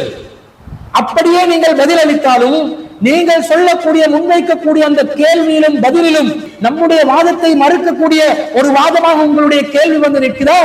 இல்லை. அப்ப நீங்க மன்சகனாக அந்த எடுத்து வைத்த வாதமாக இருந்தாலும் சரி, ஒட்டகத்தை அல்லாஹ்வுடைய அடையாள சின்னமாக அமைத்து வைத்திருப்பதாக அல்லாஹ் குறிப்பிடுகின்ற அந்த செய்தியை வாதமாக வைத்திருந்தாலும் சரி, அல்லாஹ் தஆலா கால்நடைகளை வசப்படுத்தி தந்திருக்கின்றான் என்ற அந்த செய்தியை நீங்கள் வாதமாக முன்வைத்திருந்தாலும் சரி, அல்லாஹ் தஆலா இரத்தமோ மாமிசமோ அல்லாஹ்வை அடைய மாட்டாது என்று சொல்லக்கூடிய அந்த கருத்தில் நீங்கள் வைக்கின்ற வாதமாக இருந்தாலும் சரி, இந்த எதுவுமே பெருநாள் தினத்திலும் அதற்கு அடுத்து தஸ்ரீக்குடைய நாட்களிலும் குர்பான் கொடுப்பதை குறிக்கின்ற விதத்தில் எந்த ஒரு கருத்தும் இடம்பெறாத வசனங்களாக இருப்பதை மிக தெளிவாக விளங்குகிறது. நீங்களாக இல்லாத ஒரு கேள்வியை எழுப்பி பதில் சொல்வதாக நீங்கள் வைத்த வாதம் உங்களுடைய வாதத்துக்கும் உங்களுடைய நிலைப்பாட்டுக்கும் உதவாத ஒரு வாதமாக இருக்கிறது. நம்முடைய வாதத்தை மறுப்பதற்கும் உதவாத ஒரு வாதமாக இருப்பதை தெளிவாக இதன் மூலம் விளங்குகிறதா இல்லையா?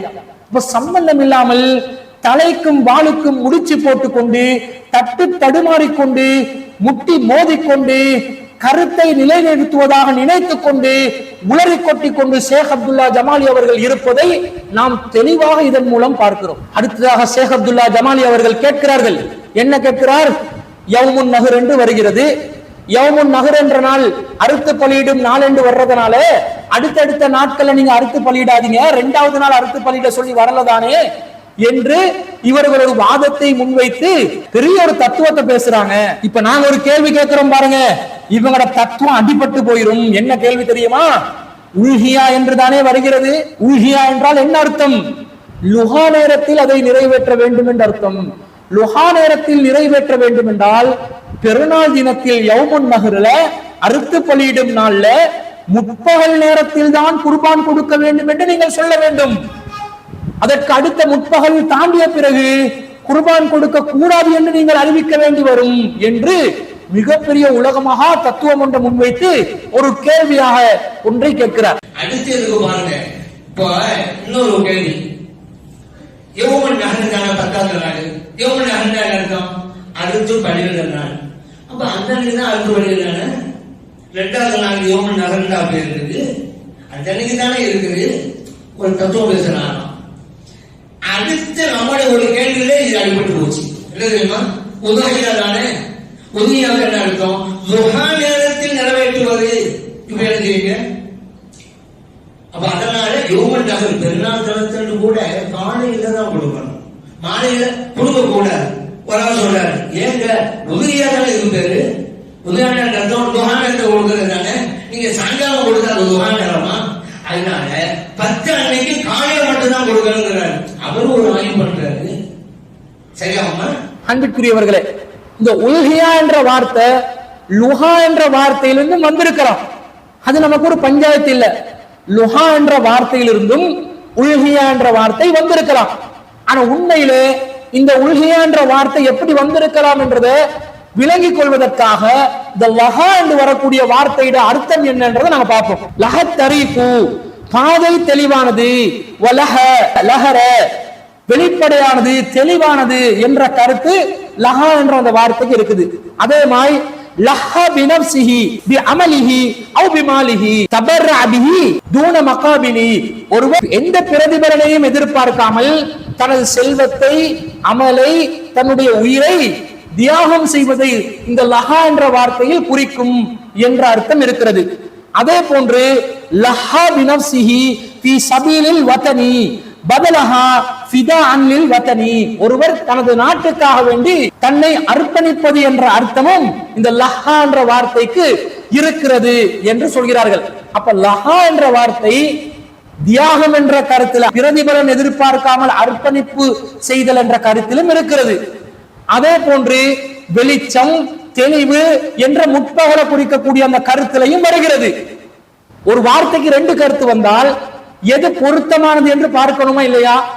பொருத்தமான வார்த்தையை வைத்துதான் அந்த வார்த்தைக்குரிய அர்த்தத்தை நாங்க கொடுக்கணுமா இல்லையா? இது அடிப்படையான ஒரு விஷயம் தானே, எல்லாருக்கும் தெரிஞ்ச ஒரு விஷயம் தானே. அப்ப யௌமுன் நஹர் என்று வருகிறது, பெருநாளுடைய தினம், அறுத்து பலியிடும் நாள் என்று வருகிறது. அறுத்து பலியிடும் நாளில் உல்ஹியா என்ற வார்த்தையில லஹா என்ற வார்த்தை வந்த நாள் முற்பகல் என்ற நேரத்தில் அந்த நாள் குறிக்கிறது என்று நாங்கள் கருத்து வைத்தோம் என்றால், பெருநாள் தினத்தில் அறுத்து பலியிடும் நாளை நாங்கள் எப்படி சொல்ல வேண்டி வரும் என்றால் முற்பகல் நாள் என்று சொல்ல வேண்டி வரும். இப்ப யௌமுன் நஹர் என்றால் அறுத்து பலியிடும் நாள். ஷேக் அப்துல்லா ஜமாலி என்ன சொல்கிறார்? லுஹா என்ற வார்த்தையில உல்ஹியா என்றது வருது, அதனால முற்பகல் நேரத்துல தான் நீங்க அறுத்து பலியிடணும், அதுக்கு அதை தாண்டி நீங்க அறுத்து பலியிடக்கூடாது என்று சொல்கிறார். இப்ப யௌமுன் நஹர் என்றதுக்கு யௌமுல் லுஹா என்று நாங்க அர்த்தத்தை வச்சோம்னா முற்பகல் நாள் என்று ஒரு அர்த்தம் வருது. இது பொருத்தமான அர்த்தமா வருதா? முற்பகல் நாள் என்றா என்ன அர்த்தம்? ரசூல் ஸல்லல்லாஹு அலைஹி வஸல்லம் அலைஸ யௌமுன் நஹர் என்று கேட்கிறாங்க. இது யௌமுன் நஹருடைய நாள் இல்லையான்னு கேட்கிறாங்க. அப்ப யௌமுன் நஹருடைய நாள் என்பதற்கு முற்பகல் என்ற அர்த்தம் கொடுத்தா முற்பகல் நாள் என்று அர்த்தம் கொடுக்க வேண்டி வரும். முற்பகல் நாள் என்றது ஒரு விகாரமான கருத்தா இல்லையா? அது ஒரு பொருத்தமான அறிவு ஏற்றுக்கொள்ளக்கூடிய விதத்தில் இருக்கக்கூடிய ஒரு கருத்தா? யாராவது ஒரு நேரத்தை ஒரு நாளை குறிப்பதற்காக சொல்வார்களா? அசருடைய நாள், சுபகுடைய நாள், காலையின் நாள், மாலையின் நாள், இசாவின் நாள் என்று யாராவது சொன்னா ஒரு நாளுக்குள்ள கொண்டு போய் நேரத்தை பொருத்தி சொன்னா அது ஒரு விகாரமான ஒரு கருத்தை கொடுக்குது. யாரும் அப்படி பேச மாட்டாங்க. ஏனென்றால் எல்லா நாட்களிலும் அசர் என்பது வரும், லுஹர் என்பது வரும், மஹரிப் என்பது வரும், இஷா என்பது வரும், காலை பொழுது வரும், மாலை பொழுது வரும், முற்பகல் பொழுது வரும். அதனால ஒரு நாளுக்குள்ள ஒரு நேரத்தை கொண்டு போய் சுருக்கிறது பொருத்தமற்ற ஒரு வாதமாக இருக்கிறது. ஆனா ஒரு காரியத்தை தொடர்புபடுத்தி ஒரு நாளை பேசலாம். தியாகத்தின் நாள் பேசலாம், யௌமுல் லுஹா தியாகத்தின் நாள் என்று பேசலாம், அர்ப்பணிக்கும் நாள் என்று பேசலாம். யௌமு அரஃபா அரஃபாவில் தங்கும் நாள், யௌமுல் கியாமா அனைவரும் எழுந்திருக்கும் நாள், யௌமுல் பாசி அனைவரையும் எழுப்பும் நாள். ஏதாவது ஒரு காரியத்தை அடிப்படையாக வைத்து ஒரு நாளை தொடர்புபடுத்தினால்தான் அது நிறைவான ஒரு கருத்தை தரக்கூடிய சொல்லாக இருக்கும். அதனால்தான் நபிகள் நாயகம் ஸல்லல்லாஹு அலைஹி வஸல்லம் அவர்கள் யௌமுன் நஹர் என்று நமக்கு சொல்லித் தருகிறார்கள். அறுத்து பலியிடும் நாள். அப்ப அந்த நாள் என்பது அந்த நாள்ல ஆரம்பத்திலிருந்தே வருமா? பெருநாளைக்கு பிறகிலிருந்து மஹரிப் வர காட்டிலும் அந்த அறுத்து பலியிடும் நாள் செயல்பாட்டில் இருக்கும் என்ற கருத்தை தானே நபிகள் நாயகம் ஸல்லல்லாஹு அலைஹி வஸல்லம் அவர்கள் நமக்கு சொல்லித் தருகிறார்கள். ஒருவேளை உல்ஹியா என்பதை இப்ராஹிம் நபி அலைஹிஸ்ஸலாம் அவர்கள் முற்பகல் நேரத்தில் கொடுத்திருக்கலாம். அதனால் கூட இந்த லஹா என்ற வார்த்தை லுஹா என்ற அந்த வார்த்தையிலிருந்து பிரிஞ்சு வந்து உல்ஹியா என்றாகவும் அது மாறி இருக்கலாம். ஆனால் நபிகள் நாயகம் ஸல்லல்லாஹு அலைஹி வஸல்லம் அவர்கள் நமக்கு மஹரிப் வர காட்டிலும் அந்த நாளை நீடிக்க வைப்பதற்கு அனுமதி தந்ததனால எப்போது நபிகள் நாயகம் நமக்கு அனுமதி தந்து விட்டார்களோ அப்போது அந்த அமலை நாங்கள் தாராள மனதோடு நிறைவேற்றுவதற்குரிய அந்த வாய்ப்பு நமக்கு கிடைக்குதா இல்லையா? கிடைக்கிறது. ரசூலுல்லாஹ் சொன்ன பிறகு லுஹாவுடைய நேரத்திலே இப்ராஹிம் நபியும் கொடுத்திருக்கிறாங்க, அதனால நாங்களும் அதே நேரத்தில் தான் கொடுத்திருக்கணும் என்றெல்லாம் விதியாக்க முடியாது. ரசூல் ஸல்லல்லாஹு அலைஹி வஸல்லம் நமக்கு அனுமதி தந்து விட்டதனால் இப்ராஹிம் நபி அவர்கள் ஒரு வேளை லுஹாவுடைய நேரத்திலே கொடுத்திருந்தாலும் நமக்கு மஹரிப் வர காட்டிலும் அந்த சலுகை நீடிக்கிறது என்றுதானே அறிவுள்ளவர்கள் புரிந்து கொள்வார்கள். இஸ்லாத்தின் அடிப்படையை சரியாக விளங்கியவர்கள் புரிந்து கொள்வார்கள். நீங்க அதுக்கு மாற்றமா சொல்வது வேடிக்கையாக இருக்கிறது. அடுத்தது அவர் சொல்கிறார், அப்படி பார்த்தா அரஃபாவுடைய நாள் என்று தானே வருகிறது. அப்ப அரஃபாவுடைய நாள் என்று சொன்னா ஒருத்தர் ராத்திரி போயிட்டு அரஃபால தங்குறாரு, இவர் அரஃபாவில் தங்கியதாக கருத்து வருமா? யௌமு அரஃபாண்டா பகல்ல மட்டும்தானே. அப்ப நைட்ல போயிட்டு அவர் தங்கினாரண்டா பெருநாளைக்கு முந்தின நாள் நைட்ல போயிட்டு தங்கினதாகத்தானே வரும். அவர் அரஃபாவில் தங்கியதாக வராதே. யௌம் என்ற வார்த்தையை வச்சு ஒரு நாளை குறிக்கும் என்ற கருத்துக்கு வருவீங்கன்னு சொன்னா அரஃபா நாள் என்பதும் இரவு நேரத்தையும் குறிக்கக்கூடியதாக வரும் தானே என்று ஒரு கேள்வியாக கேட்கிறார். சரி, அப்படி பார்த்தா அரஃபாவுடைய நாள் துல்ஹஜ் மாதம் பிறகு சொல்றோம்ல, ஹாஜிகள் அங்க போறாங்க. வஹாபிகளுக்கு இது ஒரு கேள்வி, நம்ம ஒரு கேள்வியை வைக்கணும்.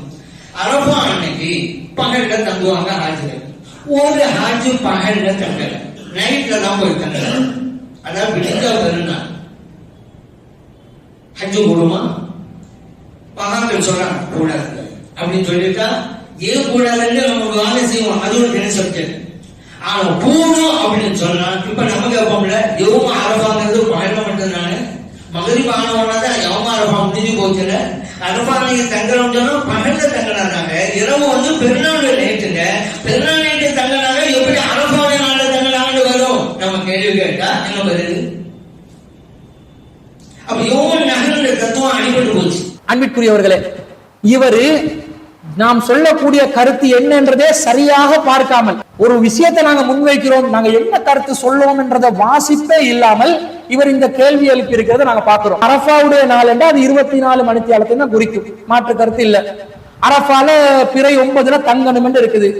பிறை 9 அரபால தங்கணும் என்று சொன்னா, அரபா நாள் என்பது, யௌமு அரபா என்பது 24 மணித்தியாலத்தையும் குறிக்கக்கூடிய ஒன்றாக இருந்தாலும் நபிகள் நாயகம் ஸல்லல்லாஹு அலைஹி வஸல்லம் அவர்கள் எப்படி நமக்கு வழிகாட்டினார்கள்? ரசூலுல்லாஹ்வுடைய வழிகாட்டல் எப்படி இருக்கிறது? அரபாவுடைய நாள் என்பது பிறை 9ல சுபஹ்வுடைய நேரத்திலிருந்து மக்ரிப் நேரம் வரைக்கும் அரபாவில் தங்க வேண்டும் என்பதுதான் அர்த்தம். அப்ப பகல் பொழுதுல அரபாவில் தங்க வேண்டும் என்பதுதான் யௌமு அரபாவுடைய விளக்கம் என்று செயல் வடிவத்தை நபிகள் நாயகம் ஸல்லல்லாஹு அலைஹி வஸல்லம் அவர்கள் நமக்கு வழிகாட்டிய பிறகு ஒருத்தன் போயிட்டு நைட்ல தங்கினா அது தவறுதான். ரசூலா யௌமு அரஃபா என்றது மொத்த நாளை குறிக்கக்கூடிய ஒன்றாக சொல்லியிருந்தாலும் சுபஹிலிருந்து மக்ரிப் வரக்காட்டிலும் தான் அரஃபாவில் தங்குவதற்கு வழிகாட்டி இருக்கிறார்கள். எப்போது நபிகள் நாயகம் அரஃபாவில் தங்குவதற்கு வழிகாட்டி இருக்கிறார்களோ அப்போது அந்த நேரத்தில் தான் நாங்கள் அரஃபாவிலே தங்க வேண்டும். அதற்கு மாற்றமாக அரஃபாவுடைய தினம் பிறந்த நாளில், அதாவது பிறை 8ஆம் நாளுடைய இரவு நேரத்தில் போய் தங்கினாலும் பிறகு 9ஆம் நாளுடைய இரவு நேரத்தில் போய் தங்கினாலும் அது ரெண்டுமே தவறான செயல் என்றுதான் நாங்கள் அறிவிப்போம். காரணம், அது ரசூல் ஸல்லல்லாஹு அலைஹி வஸல்லம் சுன்னாக்கு மாற்றமாக இருக்கிறது. எனவே நாங்கள் அங்கீகரிக்க மாட்டோம் தான். இதுல எந்த கருத்து வேறுபாடும் இல்லை. இப்ப அகராதிப்படி அரஃபால நைட்ல போயிட்டு தங்கினாலும் அரஃபால தங்கினதே தான் வரும்.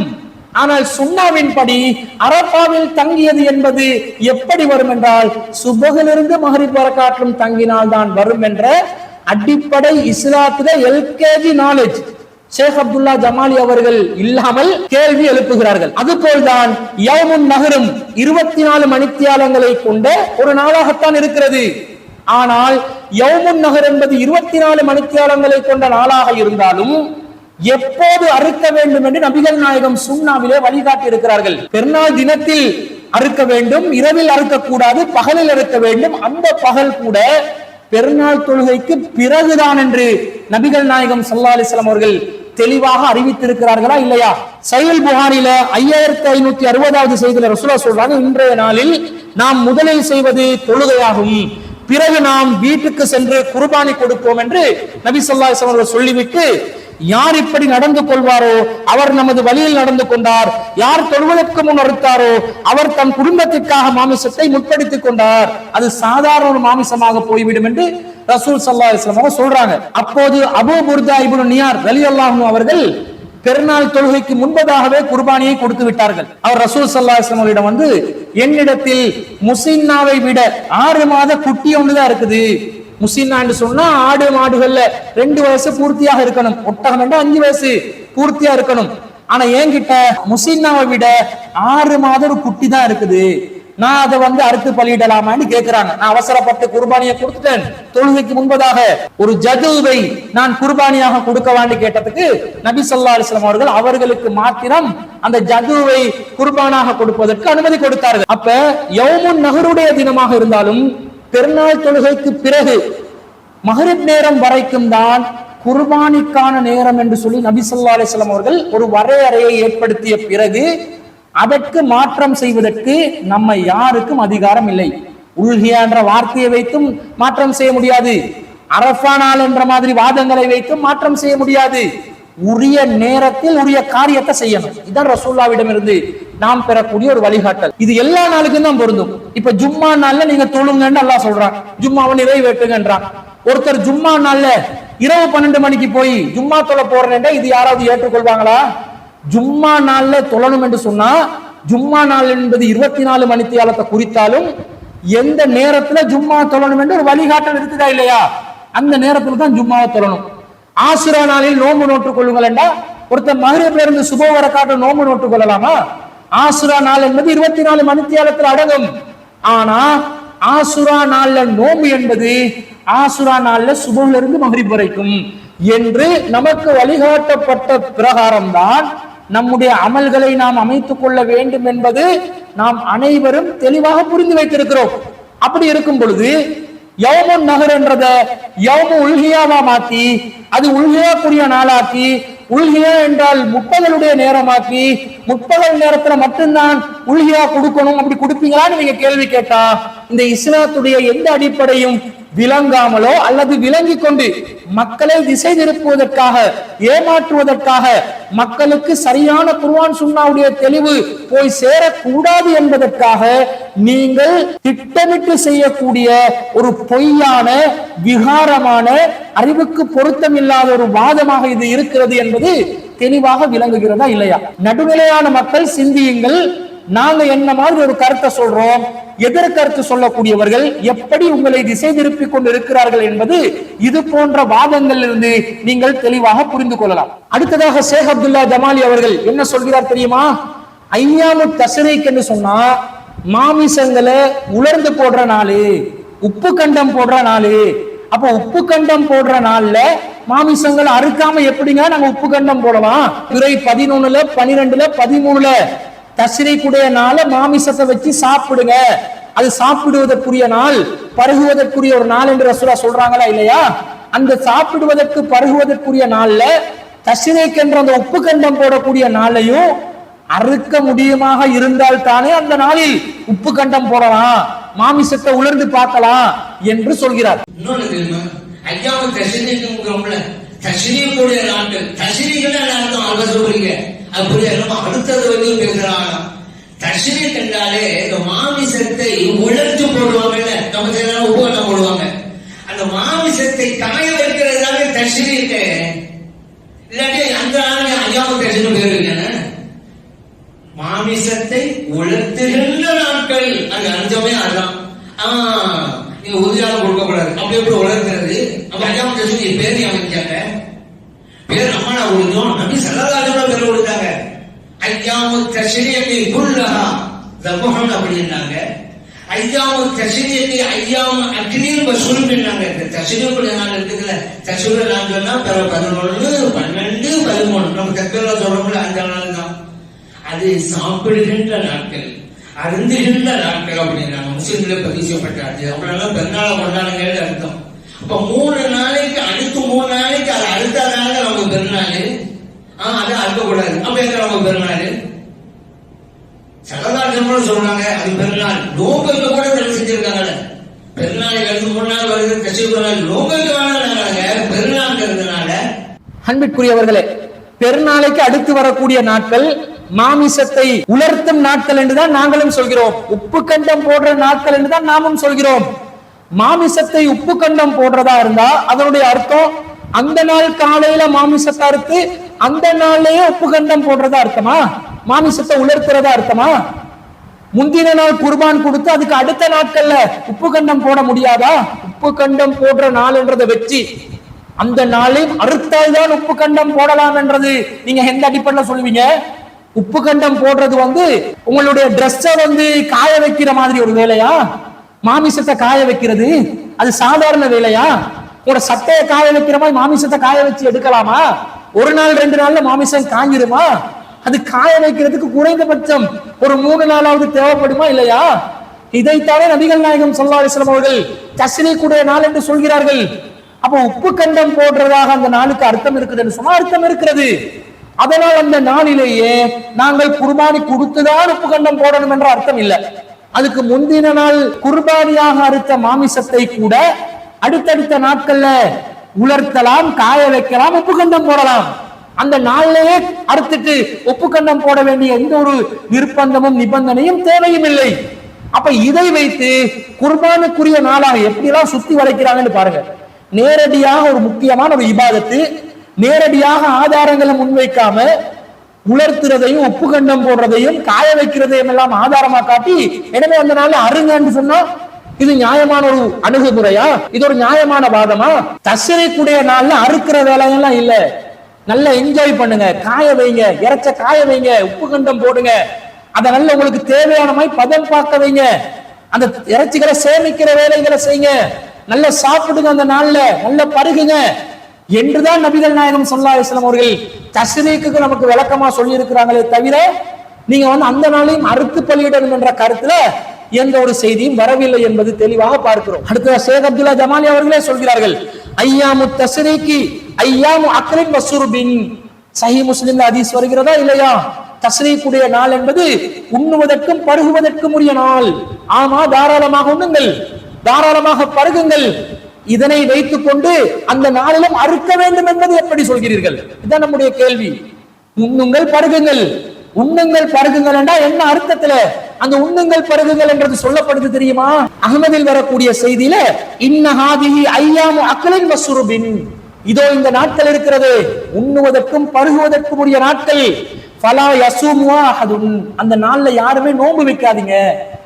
பெருநாள் தினத்துல இறைச்சி குமியலா கிடைக்குதா?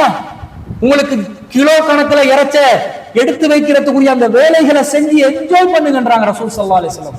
அந்த நாட்களை நீங்கள் அனுபவியுங்கள் என்றாங்க. நல்ல உண்ணுங்க பருகுங்க, சந்தோஷமா இருங்க, நோப்பு நோட்டுட்டு அந்த ரிஸ்கை நீங்க அனுபவிக்காம விட்டுறாதீங்க. அல்லாஹ் கொடுத்த நியாமத்தை அல்லாஹ்க்கு நன்றி செலுத்திக் கொண்டு அனுபவிங்க என்றாங்க ரசூல் ஸல்லல்லாஹு அலைஹி வஸல்லம். அதைத்தான் நாங்களும் சொல்கிறோம்.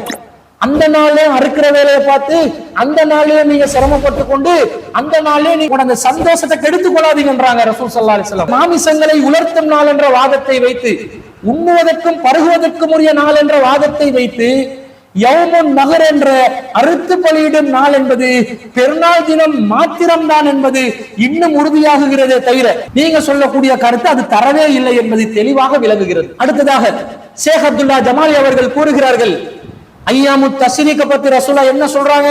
குல்லு ஐயாமி தஸ்ரீகி தபுகுன், ஒவ்வொரு தஸ்ரீக்குடைய நாளும் குர்பான் அறுத்து பலியிடுதல் உண்டு என்று நபி ஸல்லல்லாஹு அலைஹி வஸல்லம் சொல்லி இருக்கிறாங்க அப்படி என்கிறார்.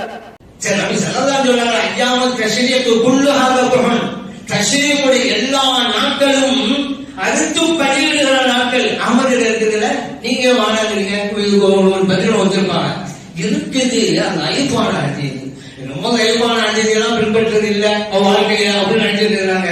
அன்றாட தொழுகையில நெஞ்சில மேல கை கட்டுறாங்க. பக்க பலவீனமான அஞ்சதுங்க. எத்தனை சொல்லியிருக்கான், பலவீனமான அஞ்சதை வச்சுக்கிட்டு நீங்க நெஞ்சில கை கட்டுறீங்க. பலவீனமான அஞ்சது சொல்றது உங்களுக்கு எங்க இருக்கு? தார்மீக உரிமை கிடையாது. டெய்லி கை கொள்வாங்க கைவான. நீங்க வேற சைன் நிரூபிச்சிருங்க. லட்ச ரூபாய் பரிசு அடிச்சு பல வருஷம் போச்சு. இப்படி தெளிவான ஆதாரபூர்வமான ஒரு ஹதீஸ் இருந்தா இவ்வளவு சர்ச்சை செய்ய வேண்டிய அவசியம் இருக்குமா? இந்த மேற்கோள் காட்டுற ஹதீஸ் பலவீனம் என்று தெளிவாக விளங்குகிறது.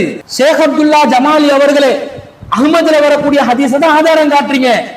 அந்த ஹதீஸ் பலவீனம் என்பது உங்களுக்கும் தெரிகிறது, நீங்களும் சொல்கிறீர்கள் இது பலவீனமான ஹதீஸ் தான். அப்ப பலவீனமான ஹதீஸ் நீங்க வாதம் வைப்பீங்கன்னா நீங்க என்னவோ பலமான ஹதீஸ்களை வச்சு அமல் செய்யறவங்களா? நீங்க நெஞ்சில தக்பீர் கட்டுறீங்களே அது பலவீனமான செய்தி இல்லையா? எவ்வளவு நாளா நாங்க லட்ச ரூபாய் சவால் விட்டு இருக்கிறோம், நீங்க அது சஹீஹ்னு நிரூபிச்சீங்களா? அப்ப பலவீனமான ஹதீஸை வச்சு நீங்களே அமல் செய்வீங்கன்னா நாங்க பலவீனமான ஹதீஸை வச்சு அமல் செய்ய மாட்டோமா என்ற ஒரு கருத்துல நம்மளை நோக்கி கேள்வி கேட்கிறார். முதல்ல இந்த செய்தி பலவீனம் என்றதை அவர் ஒப்புக்கொண்டுட்டார் என்று விலகுது. இரண்டாவது, பலவீனமான ஹதீஸ்களை வச்சு அமல் செய்யலாம் என்பது ஷேக் அப்துல்லா ஜமாலியின் கருத்தா, உங்களுடைய மதுஹப்களின் கருத்தா? மதுஹபுடைய அறிஞர்கள் பலவீனமான ஹதீஸ்களை வைத்து அமல்களை செய்யலாம் என்று பெரும்பாலானவர்கள் கூறியிருக்கிறார்களா?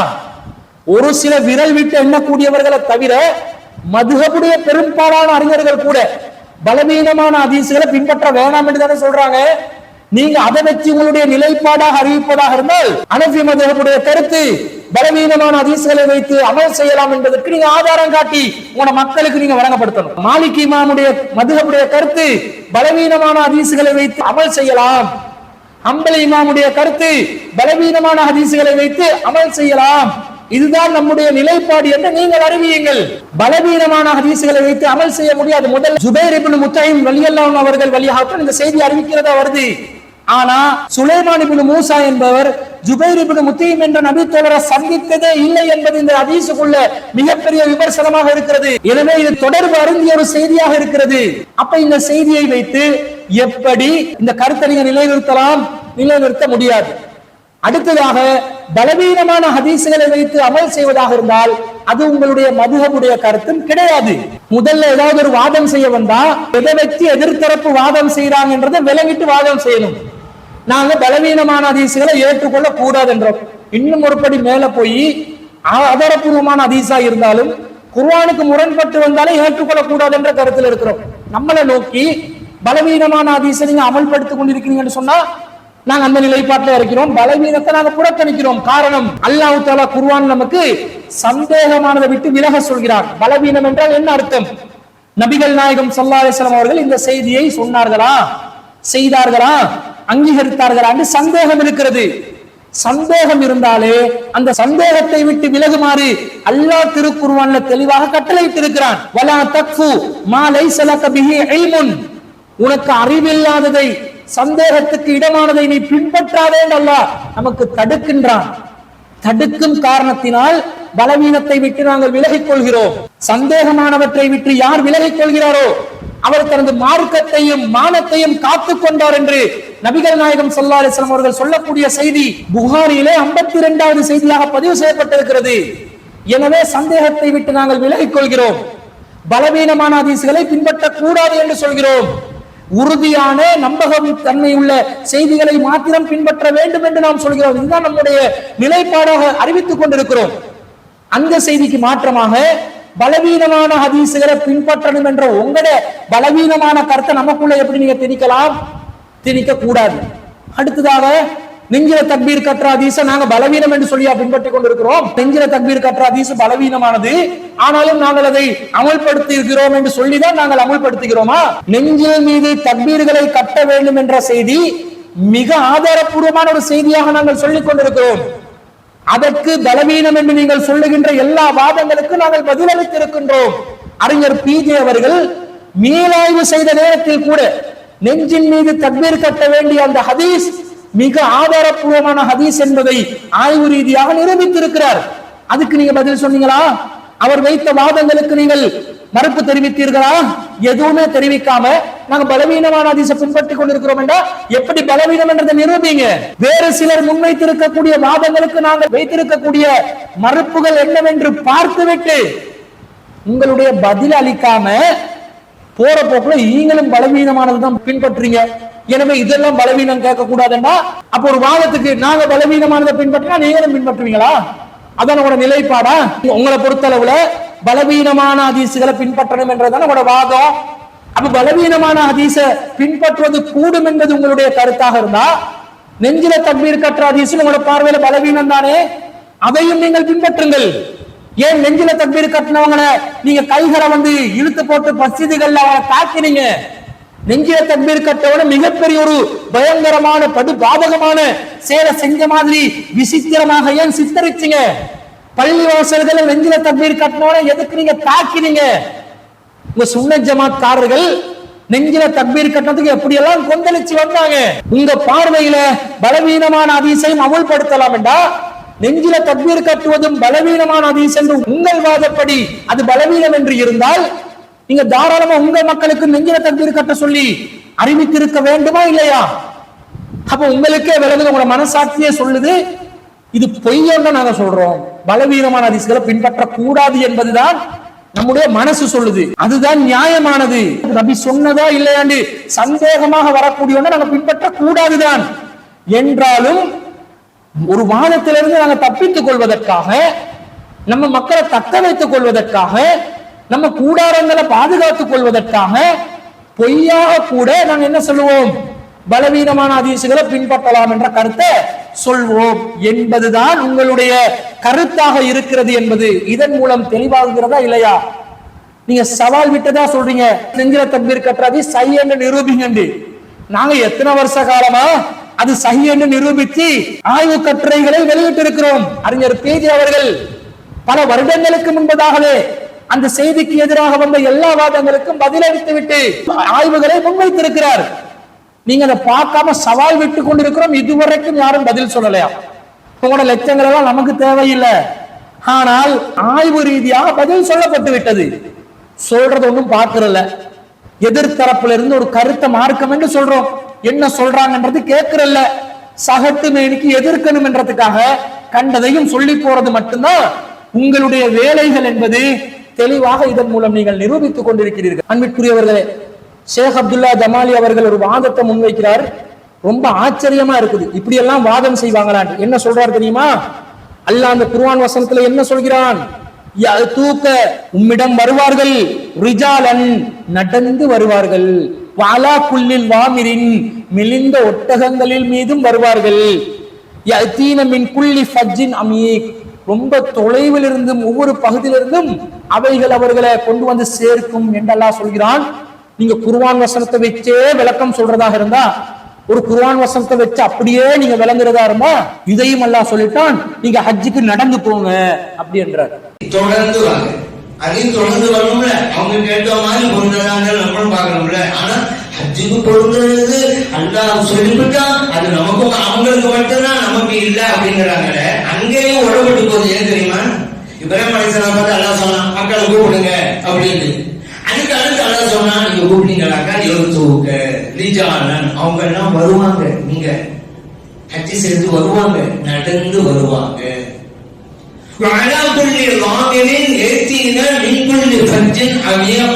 பல்வேறு பகுதியிலிருந்து மெலிந்த ஒற்றையிலும் வருவாங்க. அல்லாஹ் சொல்றான். அல்லாஹ் சொல்லிட்டு அது அப்படித்தான் சொன்னா, இதையும் அல்லாஹ் சொல்லிட்டான் அப்படியே பின்பற்றுங்க, நடந்து போங்க. அல்லாஹ் சொன்னதானே. இது என்ன சொல்ல வருகிறார்? ஹஜ்ஜிக்கு நடந்து போங்கன்றது அல்லாஹ் தஆலா உலக மக்கள் அனைவருக்கும் நடந்து போங்கன்னு அல்லாஹ் சொன்னானா? வாகனங்கள்ல போவாதீங்கன்னு அல்லாஹ் சொன்னானா? நீங்க பிளைட்ல ஹஜ்ஜுக்கு போவாதீங்கன்னு அல்லாஹ் தடுத்தானா? இது எதை பத்தி அல்லாஹ் பேசுறான்? வஅத்தின் பின்னாசி பில் ஹஜ்ஜி, இப்ராஹிம் நபியே நீங்க மக்களுக்கு ஹஜ்ஜை பற்றி அறிவியுங்கள்.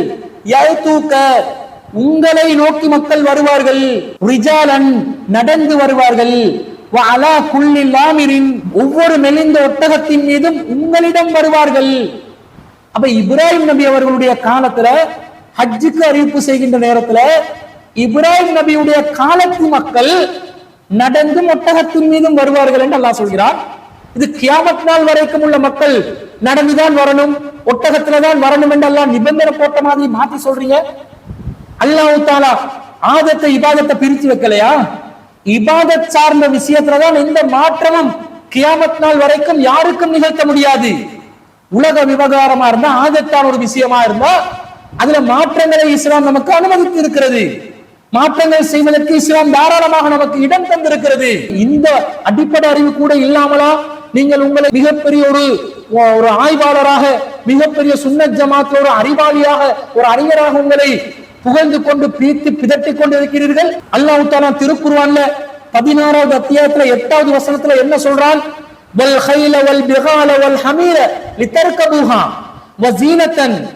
அல்லாஹ் தஆலா குதிரைகள், கோவேறு கழுதைகள், கழுதைகள் நீங்கள் ஏறி செல்லவும் அலங்காரமாகவும் அல்லாஹ் ஆக்கி வைத்திருக்கின்றான். வ யஹ்லுகு மா லா தஅலமூன் நீங்கள் அறியாதவற்றை இனி படைப்பான் என்று. வாகனங்கள்ல நீங்கள் தெரியாத, உங்களுக்கு புரியாத பல மாடல்ல வாகனங்கள் சேரும் எதிர்காலத்தில் என்று அல்லாஹ்வே உலகத்தை விரிவுபடுத்தி வச்சிருக்கிறான். தொழில்நுட்பத்தை தாராளமாக பயன்படுத்திக் கொள்ளுங்க அல்லாஹ் சொல்கிறான்.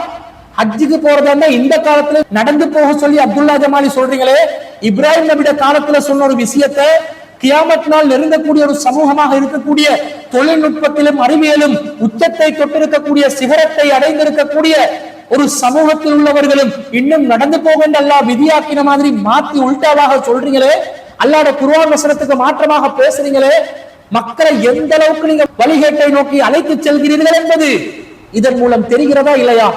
உங்களுடைய மார்க்க அறிவினுடைய வரையறை எந்த அளவுக்கு மட்டுப்படுத்தப்பட்டுள்ளது என்பது இதன் மூலம் தெரிகிறதா இல்லையா? இவர்களை நோக்கி செல்லக்கூடிய மக்கள் இதன் மூலம், இதெல்லாம் நமக்கெல்லாம் ஒரு அற்பமான விஷயம்தான். இந்த வாதங்கள் அற்பமான வாதங்கள். ஆனால் இந்த வாதங்களை முன்வைப்பதன் ஊடாக பொதுமக்கள், சுன்னத் ஜமாத்தை சேர்ந்தவர்கள், மார்க்க அறிஞர்களாக யாரை போற்றி புகழ்ந்து கொண்டிருக்கிறீர்களோ அவர்களுடைய மார்க்க அறிவின் தரம் எந்த அளவில் இருக்கிறது என்பதற்கு இது மிகப்பெரிய ஒரு எடுத்துக்காட்டாக நாங்கள் முன்வைக்கிறோம். சிந்திங்க, இவங்களுக்கு மார்க்கத்துல கடுகளவும் ஞானம் இல்லை என்றது இதன் மூலம் தெரிகிறது. அடுத்ததாக ஷேக் அப்துல்லா ஜமாலி அவர்கள் கூறுகிறார்கள், எங்கெல்லாம் அறுக்கணும் என்று வருதோ அங்க வாரதை இங்க பொருத்தி பார்க்கணுமா, இங்க வாரதை அங்க பொருத்தி பார்க்கணுமா, அப்படி பொருத்தி பார்த்து பார்த்துதான் ஆய்வுகளை வெளியிடணுமா. ஒரு இடத்திலேயே சுத்தி இருந்து கொண்டு ஆய்வு செய்யக்கூடாது. என்னங்க ஆய்வு செய்றீங்க என்று நம்மளை நோக்கி கேட்கிறாரு. ஏங்க சம்பந்தம் எல்லாம் அறுப்பு சம்பந்தமா வருகிறது. இங்க உள்ளது அங்க வருதும், அங்க உள்ளது இங்க வரும். இதை கூட விளங்க தெரியாதா? ஆய்வு என்ன? அப்படி அப்படியே நான் சொல்றேன் அப்படின்னா அங்க பேர் ஆய்வா? ஆய்வு பொருத்தி பார்க்கணும். அங்க என்ன இருக்கு, இங்க என்ன இருக்கு, அப்படியான ரெண்டையும் இணைத்தால் எப்படி? அதுதான் ஆய்வு. உங்களோட ஆய்வின் தரம் என்னன்றது நீங்க வைக்கக்கூடிய வாதங்கள்ல இருந்து விளங்குது. அஜி செய்வதற்காக நடந்து போங்க, மெலிஞ்ச ஒட்டகத்துல போங்கன்னு அல்லாஹ் நிபந்தனை ஆக்கினான்னு நீங்க வசனத்துக்கு விளக்கம் கொடுத்தீங்களே, அதிலிருந்து உங்களுடைய ஆய்வின் தரம் எந்த அளவுக்கு இருக்குது என்று விளங்குதா இல்லையா? அங்க இருக்கிறத இங்க பொறுத்து, இங்க இருக்கிறத அங்க பொறுத்து, எங்க இருக்கிறத எங்க பொருத்தி பார்த்தாலும் பெருநாள் தினத்தில் மாத்திரம்தான் குர்பான் கொடுக்கலாம் என்று இறுதி முடிவு வருது. பெருநாள் தினம் அல்லாத நாட்களில் குர்பான் கொடுப்பதற்கு எந்த ஆதாரமும் பலமாக வந்து நிற்கவில்லை. பெருநாள் தினத்திலும் பெருநாள் தொழுகைக்கு பிறகு முதல் மகரிப் வரைக்கும் தான் குர்பானுக்குரிய நேரம் இருப்பதற்குரிய ஆதாரம் தெளிவாக நிற்கும் பொழுது அங்குள்ளதை இங்க பொருத்தி, இங்க உள்ளதை அங்க பொருத்தி, அதை எடுத்து இங்க ஃபிட் பண்ணி, இங்க உள்ளதை அங்க ஃபிட் பண்ணி என்ன டெக்கரேஷன் பண்ணினாலும் 4 நாட்கள் குர்பானி கொடுக்கணும் என்பதற்குரிய எந்த ஒரு வாதமும் நிற்கவில்லை. அப்படி நிற்கவில்லை எனும் போதுதான் இந்த கருத்தை ஆய்வாக சொல்கிறோம். உங்களை மாதிரி பலவீனத்தை பின்பற்றுங்க, ஆனா பின்பற்ற மாட்டோம், ஆனால் ஏன் பின்பற்றுங்கன்னு மாத்தி மாத்தி கேட்க மாட்டோம். அல்லாஹ் மன்சக்கன் என்று சொன்னதை கொண்டு வந்து உள்கியால நுழைச்சி, ஹதியை கொண்டு போயிட்டு குர்பானில நுழைச்சி, அதை கொண்டு வந்து இங்க நுழைச்சி, அல்லாஹ் பிராணிகளை நமக்கு வசப்படுத்தி தந்திருக்கிறான் என்றதெல்லாம் நுழைச்சி, குர்பான் பத்தி என்னெல்லாம் வருதோ ஹதியவையும் உள்ஹியாவாக்கி, உள்ஹியாவையும் ஹதியவாக்கி, ஐயாமுல் மாலூமாத்த 4 நாள 365 நாளாக்கி, 365 4 நாளாக்கி குழப்பி மக்களை திசை திருப்ப மாட்டோம். அறிஞர் பிஜே அவர்கள் பெருநாள் குர்பான் விஷயத்தில் மாத்திரமல்ல, இதுவரை காலமும் அவர் எந்த துறையில் எதை ஆய்வு செய்தாலும் துல்லியமான கருத்துக்களை முன்வைத்திருக்கிறார். எதிர்த்தரப்பு அந்த கருத்துக்கு என்ன எதிர் கேள்வி கேட்டாலும் நச்சண்டு நெத்தியடியாக பதில் கொடுத்திருக்கிறார்.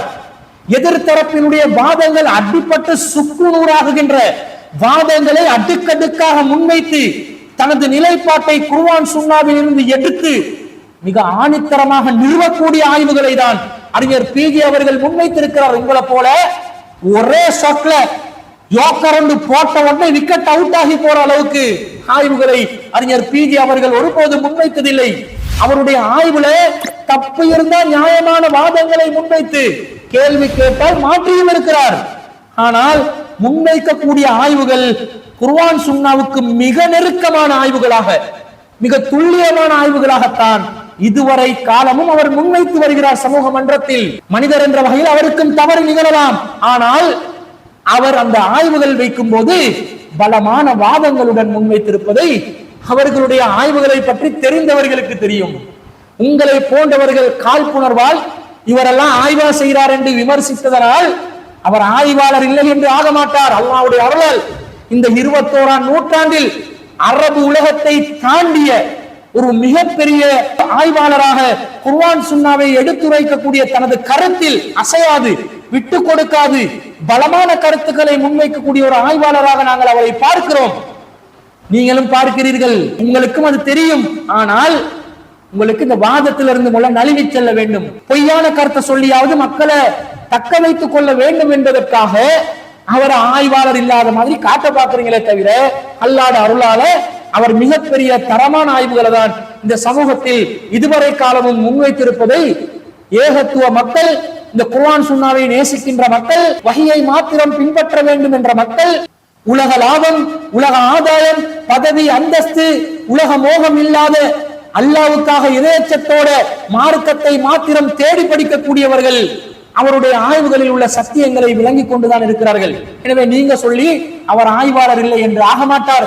அல்லாஹ்வுடைய அருளால் நீங்க எதையெல்லாம் பெருநாள் தினத்திலும் ஐயாமு தஸ்ரீக் என்ற 11, 12, 13 ஆகிய நாட்கள்ல குர்பான் கொடுக்கலாம் என்பதற்கு வாதங்களாக முன்வைத்தீர்களோ அதை எல்லாம் சுக்கு நூறாக்கக்கூடிய விதத்துல நம்முடைய தரப்புல இருந்து நாங்க பதில் சொல்லி இருக்கிறோம். இந்த குர்பான் விஷயத்துல ஷேக் அப்துல்லா ஜமாலி அவர்கள் மாத்திரமல்ல, இதே கருத்துல ஏகத்துவம் என்ற பேர்ல நடமாடக்கூடிய யார் சொன்னாலும் சரி அவர்களுக்கும் கூறிக்கொள்கிறோம், தெல்ல தெளிவாக குர்பான் என்பது பெருநாள் தினத்தில் மாத்திரம் நிறைவேற்றப்பட வேண்டிய ஒரு கடமையை தவிர ஐயாமு தஸ்ரீக் நாட்களிலோ அல்லது வேறு நாட்களிலோ குர்பான் கொடுப்பதற்கு இஸ்லாத்தில் அனுமதி இல்லை என்ற அறிஞர் பிஜே அவர்கள் முன்வைத்திருக்கக்கூடிய ஆய்வு மிக சரியான ஆய்வாக இருக்கிறது. அந்த ஆய்வு மிக தெளிவான ஆய்வு என்பதும் அப்துல்லா ஜமாலி போன்றவர்கள் மறுப்பு தெரிவிப்பதிலிருந்தே நமக்கு மீண்டும் ஒரு முறை உறுதியாக இருக்கிறது என்பதை கூறிக்கொண்டு, இது சம்பந்தமாக யார் எதிர்கருத்து முன்வைத்தாலும் அதற்கு வாதங்களுக்கு பதில் சொல்வதற்கும் கலந்துரையாடுவதற்கும் விவாதிப்பதற்கும் நாம் தயாராக இருக்கிறோம் என்பதையும் கூறிக்கொண்டு விடை பெறுகிறோம். வாஹிரு தாவானா அனில் ஹம்துலில்லாஹி ரப்பில் ஆலமீன்.